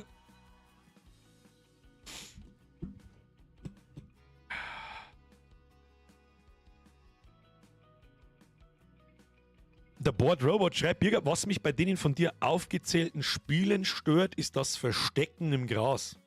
Da weiß ich jetzt nicht genau, was du meinst. Bei den guten Spielen, die ich aufgezählt habe, wo kann ich mich da... Stimmt, Stalker 2 haben wir noch vergessen. Herr Tretter, ist richtig, das spielen wir übrigens nächsten Mittwoch. Da ist Release-Tag von Stalker 2. Ich erwarte Großartiges. Vorsicht, Leute, nicht vorbestellen. Just don't. Das Spiel ist mehrmals verschoben worden. Was mit Spielen passiert, die mehrmals verschoben worden sind, wissen wir alle. Und wenn wir jetzt wieder so blöd sind und stellen wir die Spiele vor als digitales Produkt, als Datens ausgehe am Release-Tag, dann kann ich euch nicht helfen. Für sowas gibt es Gott sei Dank mittlerweile Livestreams und für jeden kostenlos zu konsumieren Spieletests. Erst anschauen, dann kaufen. Please. Auch wenn es noch so gut ausschaut. Abwarten. Ich bin Streamer. Bei mir ist es ein bisschen was anderes. Wir haben je nach Spiel, heute waren glaube ich mir 1800 Leute darin, je nach Spiel zwischen 800 und 1800 Leute im Stream. Bei mir ist es ein bisschen was anderes. Ich freue mich auch drauf. Ich wünsche mir sehr, dass es gut ist, aber es kann genauso in die Hosen gehen. Da, der Douglas hat das Battlefield 2042 gelernt. Das war auch mein letzter richtig riesengroßer Fehlkauf. Burning Crusade schreibt da, ich bestelle nichts mehr vor, habe ich das letzte Mal bei Borderlands 3 gemacht, das war glaube ich 2018. Star Citizen ist ein ganz eigenes Thema, das ist richtig, das kann man uns aber auch mal anschauen, das habe ich nicht mehr, ja. Aber nur die ganz kleine Version. Ich habe für 20 € glaube ich mir so ein Starter-Ding gekauft. Hoppala. Sebian schreibt, allein schon, dass Elder Scrolls 6 vor mittlerweile 6 Jahren angekündigt haben und seitdem ist nichts.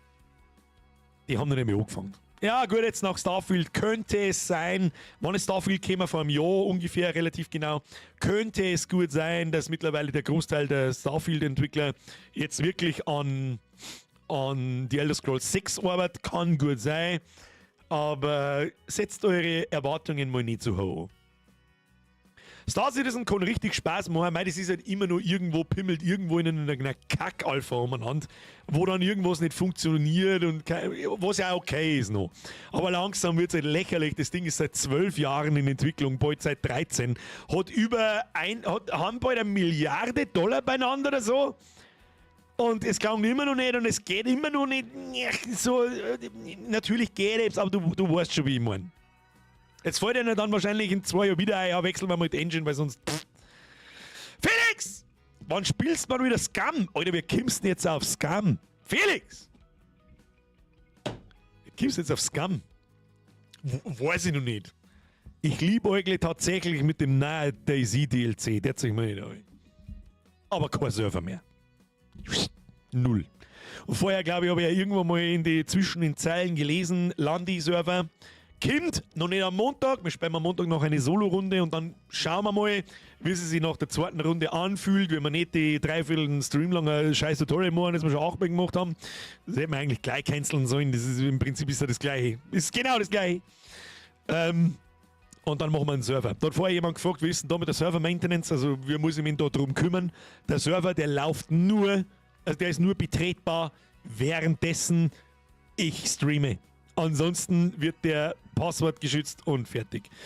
Hansi schreibt, God of War wann? Wahrscheinlich am Freitag in einer Woche. Entweder da God of War oder Call of Duty fertig spielen.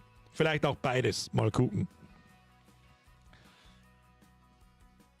Frostline im Januar, Mr. Devil Driver Market, das war so der Plan, ja. Gibt's einen DayZ-Server noch? Nie wieder. Nie. Es gibt viele Dinge, da wo ich sage, ja, vielleicht einmal wieder, aber DayZ-Server nie wieder. Das werden wir machen wie beim allerersten Mal. Da kommt dann der Lee der Fron. Ja, Namen haben wir auch schon. Lee der Fron. Der Fron. Lee der Fron ist der Neue. Und auf irgendeinem Server, den keiner weiß, und da pümmelt ich mich auf und dann wird ganz gemütlich gespielt. Schauen wir, was das kann, gibt's da was Neues. Und da kann ich dann einigermaßen mitrennen, weil DayZ-Stunden habe ich viele. Und wenn man einigermaßen anständig spielt, was ich sowieso nicht da wird, dann kann ich mir wieder anhören, du spielst ja nicht gescheit, du stehst einfach auf der Straße umeinander. Ja, wer hätte es gedacht, ich spiele nur Behindertenscheiß. Mr. Sator, da habe ich da DayZ gern. Ja, aber diesmal nicht mit fremden Einfluss. Herr Stator, merci dir. Felix, merci dir. Löwenzeit übrigens, merci dir, habe ich auch übersehen. Danke für die Erklärung, aber was bringt dann der Kaufen-Button? Ist es dann so, wie wenn man es im Steam kauft? Ja. Ja, genau. Ich hoffe, du bist noch da und hast es gehört. Dann kehrt dir das Spiel quasi. Dann brauchst du keinen Game Pass mehr, damit du das Spiel installieren und starten kannst. Ich wüsste nicht, welches Spiel. Jetzt mal so, für 60 € Landi-Kaufer kriegst du 5 Monate lang einen Game Pass, wo über 100, 200 oder 300 Spiele drin sind. Ich weiß nicht, warum es. Ich verstehe es nicht, warum. Weiß ich nicht. Gut, dummerweise ist der Landi jetzt noch nicht von Start weg im Game Pass. Das ist halt blöd. Aber zum Beispiel ab Mittwoch Stalker 2. Ja, kannst du für 12 € das Spiel ausprobieren, ob es was ist, und danach kannst du es immer noch kaufen. Warum spielst du eigentlich noch COD? Gefällt's dir noch? Ich kann deinen Namen nicht aussprechen, Mr. G. Russen gesagt, ich kann es nicht ausreden. Weil Call of Duty großer Teil meines Lebens ist. Ich sage das jetzt einfach, wie es ist. Da oben stehen sämtliche Special Editions von Teil 1. Ich rede von Teil 1 von 2004. Bis keine Ahnung wo, bis Call of Duty 1, 2, 3, Modern Warfare, Ghosts und was weiß ich, was alles sehe. Bis man es halt nur noch auf Steam gekauft hat. Mit Modern Warfare 2 und so. Das spiele ich schon quasi mein Leben lang. Und darum ist das auch immer ein kurzer Teil im Stream. Wir schauen uns die Kampagne an, weil ich die immer eigentlich gut, waren immer gute Kampagnen. Und ich weiß, dass sehr viele Leute Call of Duty immer noch spielen. Also warum nicht? Ihr habt Bock, ich hab Bock, und dann schauen wir uns das ein bisschen an. Und wenn die Kampagne Schrott ist, dann hören wir auf. Und wenn die Kampagne kein Schrott ist, dann hören wir weiter.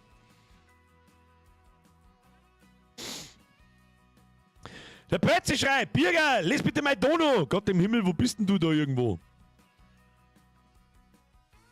Nur um Gottes Willen. Schreib's in normaler Chat, ich finde ihn nicht mehr. Oh Gott im Himmel, Leute, wie lang ist denn die Listen schon? Hey, falls ich irgendjemanden in die Donations übersehen, aber es tut mir leid. Kuss auf die Nuss. Der Pötzi, schreib's so ein. Markier mich. Der Skuldur schreibt, Servus Birger, freue mich schon auf Montag. Schönen Abend noch. Herr Skuldur, hauen Sie sich hinein. Ich tue inzwischen lieber Stream gucken, kostet nur ein paar Donos dort und da und kann nebenbei gemütlich Süßigkeiten futtern. Hey, Essigurke, es muss dir noch nicht einmal Donations kosten. Es muss dir gar nichts kosten. Jeder Streamer sitzt da, wenn das nicht passiert. Birger, spiel mal wieder Cooking Simulator. Da kommt der Zwarer irgendwann. Auf den darf ich warten. Auf den habe ich Bock, weil das wirklich eine gute Spieleridee ist. Oder Fans machen Mods für ein Landi und bessern die Fehler aus. Ist ja mittlerweile auch Teil von Gaming. Mods gibt's viel. Nur die Mod-Community ist brutal. Mod-Community ist wichtig, um ein Spiel am Leben zu halten. Skyrim wird heute noch gespielt. Wie viele Spieler hat Skyrim? Steam, Player Count, Skyrim. Ja, das sind Skyrim. Gut, das ist. Alter, das spielen 25.000 Leute. Average 20. In den letzten 30 Tagen im Durchschnitt 20.000 Spieler. Peak-Spieler 32.000. Leck mich doch am Arsch. Das Spiel ist 14 Jahre alt. Oder 13, 14 Jahre alt. So, wie viel spenden eigentlich das neue Dragon Age? Dragon Age Fail Guard.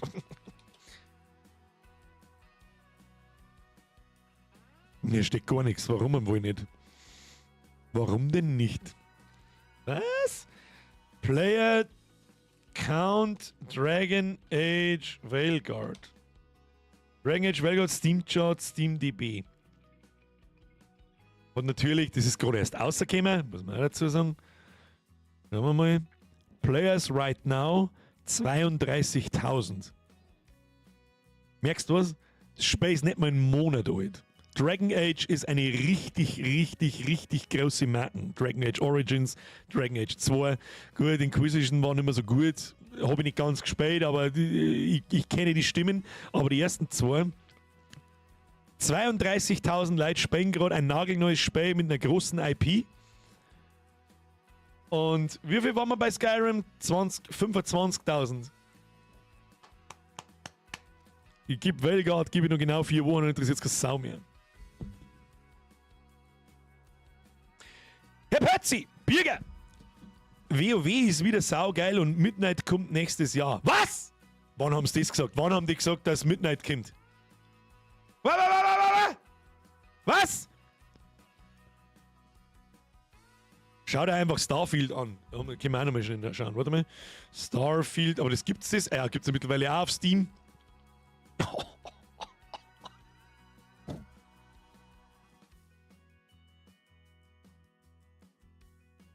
Oh, leck. Starfield hat 5000 Spieler, Alter. Okay. Okay. Ja, Skyrim war halt aber einfach episch und seiner Zeit voraus. War's gar nicht so. Im Grunde ist für mich eigentlich dasselbe Spiel wie Oblivion. Hat sich nicht viel da, aber es ist dasselbe Schrott-Engine wie in Fallout 3 und in Oblivion und ist alles dasselbe Scheiß-Engine. Aber Skyrim hat jetzt so einen Sprung gemacht in Sachen Grafik, Umfang, Quest-Design und Level-Design, der damals 4.999 mehr als gedacht. Das war gut. Das war gut. Was sagt man die Spielerzahlen? Herr Habanero RGB. Da gibst du jetzt einfach einmal bei Google, gibst einfach einmal ein Steam Charts und dann dein Spiel, zum Beispiel Skyrim, Steam Charts Skyrim. Und dann kommt eine Seite, die heißt steamdb.info oder steamcharts.com. Und da kannst du dann Spiele einfach eingeben. Da sagst du zum Beispiel, was ist das meistgespielte Spiel gerade? Es ist jetzt gerade Counter-Strike mit 875.000 Spielern. Jetzt im Moment. Dann Dota 2, dann Banana. Was ist Banana? Was ist ein Banana? Das ist im Mai rausgekommen und hat jetzt 400.000 Spieler. Was? Was ist Banana? Gut, ich muss sofort nachschauen. Banana was?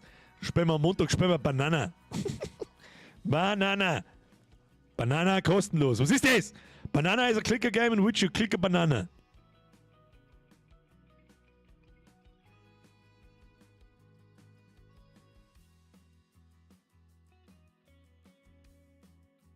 Was?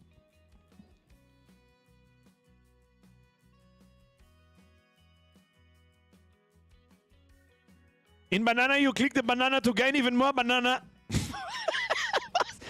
Every year you get dropped a banana. Each banana is also made by the community in Discord. Coming out with that. Was ist das? Was für Banana? Geleg mir am Arsch. Wenn der YB auch schon schreibt, das ist ein NFT-Scam, ja, lass uns gleich wieder bleiben. Banana bestimmt ein Minion-Game. Ja, es ist ein Klicker-Scheiße. Okay. Was ist vierter? PUBG, dann Call of Duty, dann Rust, Throne and Liberty ist, glaube ich, ein neues MMO. Dann GTA 5 mit 100.000. Baldur's Gate 3. Baldur's Gate 3. Alter Schwede. Eigentliche Singleplayer. Ich weiß, es gibt einen Online-Koop-Player. Aber Baldur's Gate 3 mit dem Genre. Nach über einem Jahr. Immer nur 71.000 Spieler ist so heftig. Ist so heftig.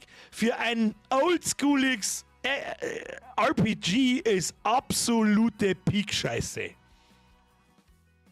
Absolute Peak-Scheiße. Wer das noch nicht gespielt hat, selbst wenn du keine RPGs magst, du hast was versandt. Eines der besten Spiele jemals. Was ist eigentlich der Unterschied zwischen dem normalen CODs und Black Ops? Das habe ich immer noch nicht ganz verstanden. Du, das habe ich ehrlich gesagt auch noch nicht ganz verstanden. Das ist einfach eine andere Serie. Das eine ist die Modern Warfare Serie mit seinen eigenen Charakteren und das andere ist Black Ops mit seinen Charakteren. Im Prinzip, als das da eine Serie anschauen von CSI Miami und dann noch eine von CSI, was gibt's noch? Keine Ahnung, New York, keine Ahnung, ich weiß nicht, was es noch gibt. Moritz! Ein gutes Nächtlein in den Chat. Moritz! Schluss aus, Kuss auf die Nuss, danke dir. Herr Pötzi. Ja, habe ich den Pötzi schon wieder übersehen, oder was? Wow, ist wieder richtig gut und Midnight. Sicher was. Muss ich mir nachher anschauen. Wer gar nicht weiß, um was das geht, es kämen in den nächsten Jahren, haben ja nicht bloß ein WoW-Add-on angekündigt, sondern gleich 3. Und man munkelte, dass das der Grund ist, dass jetzt jedes Jahr ein Add-on kommt. Das sage ich schon lang. Blizzard waren völlige Vollidioten, die haben eine Spielerzahlen am Peak, wenn ein Add-on kommt und dann pimmeln es 2 Jahre umeinander, wo schon nur noch 5% spielen, macht es da mal einen jährlichen Zyklus, so viel ändert sich da auch nicht und gib ihm. Gefällt mir, wenn Midnight kommt. Bin gespannt, was es kann. Werde ich mir jetzt dann noch anschauen. Kommt der Hut im Shop, Herr Pitzel? Nein! Dieser Hut ist unique. Vielleicht kommen wir da in Richtung Sommer mal drüber schmerzen. Aber da glaube ich, muss, wie soll ich sagen, da müsste der Landi besser kicken. Und momentan, ich sag das, wie es ist, ich fürchte, wir haben uns damals abgespielt. Ich fürchte, wie es ist, wie ich es gesagt habe, die Community hat sich geändert, damals Corona-Bonus und ganz ehrlich, das ist dasselbe Spiel in grün. Ähnliches haben wir bei DayZ erlebt. Sorry, aber es ist, ich kann mir auch nicht vorstellen, dass wir nochmal 23 DayZ-Streams machen. Das ist unmöglich. Das ist, weil ich stirb vor lauter langweilig. Aber mal reinlunzen, das geht schon. Aber ich fürchte, dass wir mir und Landi nicht jede Woche bis Weihnachten spielen werden. Also, gerade jetzt fühlt es sich nicht so an. Damals war das was Neues. Ich hab's noch nie gespielt, der Stream war neu, für die meisten, die ganze Community war neu oder neuer als vor 3 Jahren, vor 5 Jahren sowieso. Und ja, war einfach eine andere Zeit, vielleicht muss man es dann auch einfach bleiben lassen. Eben, Hutbandel gelangt, Metaware, wie dann gibt es in der OG-Strohhut schon auch dazu, so nicht. Wie wär's mit Landlords? Super, das kenne ich nicht. So, bei mir schneide es, muss raus, Salz auf die Strafe, Pingel, gute Nacht, die Herrschaften. Fabi, merci fürs Zuschauen, Kuss auf die Nuss. Der Bönni schreit, fühl ich nicht! Ja, ist aber so. Ich verstehe zum ersten Mal diesen Ausdruck, so, ich fühle ich nicht. Es ist dasselbe. Landi kippt immer nur 4 Wochen, genauso wie die 14 Tage Minecraft. Wie lange haben wir Minecraft damals gespielt? Spielen wir mal wieder Minecraft. Warte mal.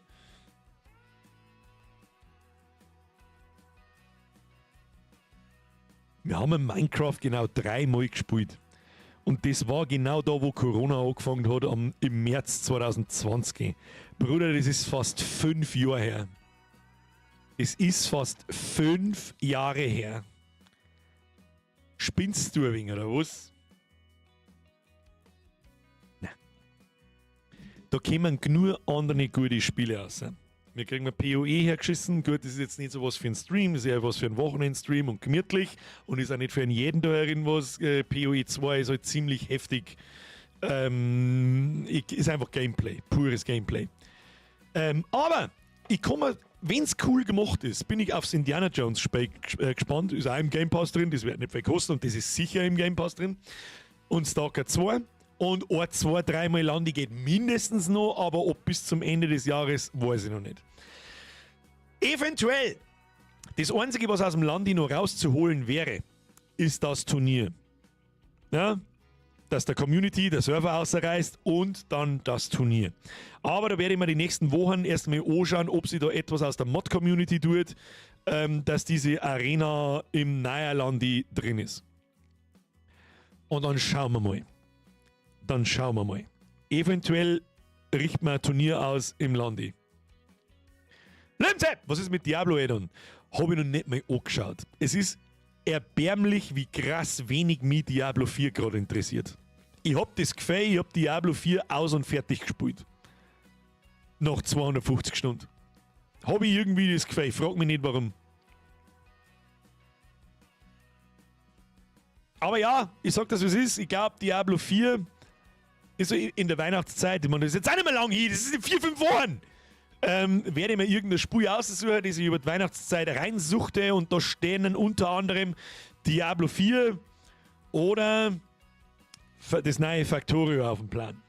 Ja, wo man so richtig schön Stunden einwuchten kann. Mr. Junkrat! Kuss auf die Nuss, der jetzt zurück, mehr ist wieder ein Drilling. Schluss jetzt mit der Rumdonetterei. Schluss! Macht sich überhaupt wer die Mühe, um für den 25er Landi Mods zu bauen, wenn es fast so wie Landi 22 ist? Also wenn das ja dieselbe Engine ist und so weiter, dann kann es ja nicht recht schwierig sein, die Mods Steuerung C, Steuerung V in den neuen Landi umzutransportieren. Für Leute, die Mods machen. Ich kann es jetzt nicht, sag ich dir, was ist, müsst ihr die mal anschauen, aber so schwer kann es normal nicht sein. Stator schreibt, Ballenturnier ist nicht im Nein, gut, dass ich ihn nicht gekauft habe. Ich hab noch nicht, soweit ich mich mit dem Landi auseinandergesetzt habe, habt ihr heute alles gesehen. Ich habe noch nicht mal das Spiel vorher gestartet, bevor ich einen Stream eingeschaltet habe. Gut, ich habe es einmal gestartet zum Schauen, okay, geht, ob es wieder zugemacht. Aber ich habe mir nichts angeschaut, irgendwie, ich weiß nicht, ob es Server schon gibt. Ja, also Competitive Server mit der Arena, mit dem Arena-Mod drauf, mit dem offiziellen. Und wenn Giants nicht auch sehr bald nachliefert, dann ist sowieso. Was haben die 3 Jahre lang da? Ich weiß es nicht. Bämsel kehrt einmal wieder. Oh, da bin ich. Bämseln. Weiß ich noch nicht. Schauen wir mal. Factorio ist echt geil, da lohnen sich die 30 Euro. Das glaube ich gern. Factorio ist ein unglaublich gutes Spiel. Unglaublich gut. Okay, ist aber auch nichts für einen Stream, weil bis wir mir zu den neuen Contents kommen, brauchen wir erst einmal 20 Stunden oder 30 Stunden. Und ja, da brauchen wir vielleicht ein bisschen lang im Stream dafür. Birger, wir finden Lore Arcane Staffel 2. Ich habe angefangen damit. Erste Folge habe ich gesehen. Ist ein bisschen voicelert, muss ich ganz ehrlich sagen. Zweite Folge habe ich auch gesehen, kann mich aber nicht mehr daran recht viel erinnern, weil ich glaube ich eingeschlafen bin. Ich habe es noch nicht ganz angeschaut. Da werde ich Bericht erstatten, wenn ich fertig bin. Allgemein glaube ich, ist es ein wenig voicelig. Bin mir nicht sicher. Bin mir nicht hundertprozentig sicher. Ja, erst ganz so schauen und dann schauen wir weiter. So, Kinder. Das ist 3 Minuten vor 11, wo die Zeit gekommen ist, das weiß ich nicht. Meine sehr verehrten Damen und Herren, ich ziehe meinen dieses Mal nicht imaginären Hut. Um Gottes Willen, ich schaue da drunter aus wie der allerletzte, hinterletzte Volldepp. Ich hoffe, Sie hatten Spaß. Ja, bin jetzt zum Testen da. Ich hoffe, der Hermann und Ursula. Ja, ich hoffe, der Hermann und die Ursula haben euch belustigt. Wenn nicht, selber schuld. Das ist einer von den Fällen, da muss ich kurz aus dem Charakter raus. Das ist einer von den Fällen, Leute, die da nicht lochen, bezeichne ich als geistig behindert. So einfach ist das. So einfach. Ich hab's ja selber noch nicht einmal gesehen. Jetzt muss ich mir selber erst mal anschauen.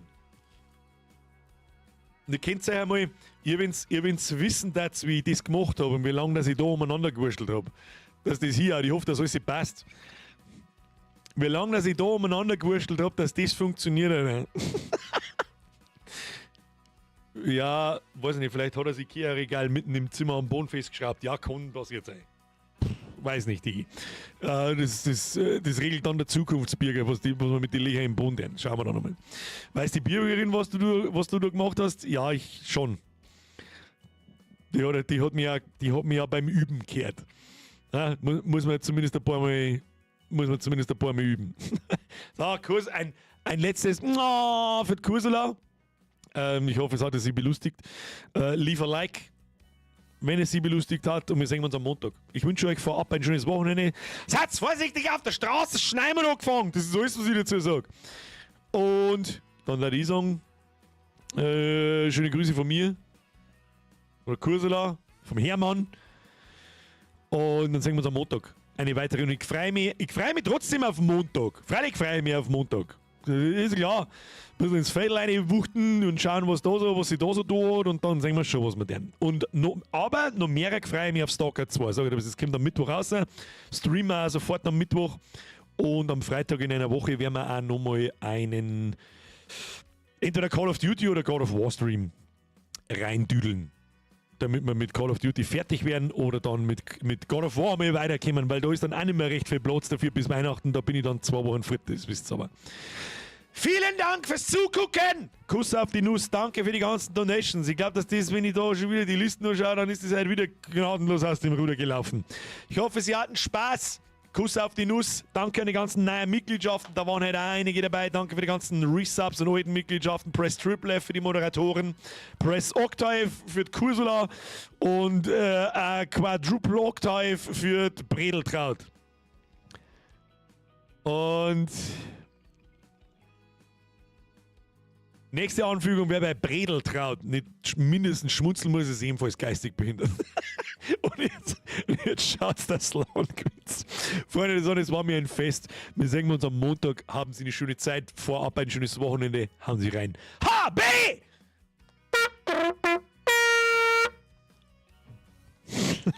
Bis Montag. Warte mal, da sind wir drin. Das Sprengi ist ein Beutel. Was ist das Sprengi eigentlich schon wieder? Sprengi, ich hab gesagt, wenn du nicht mehr kommst, hör ich auf!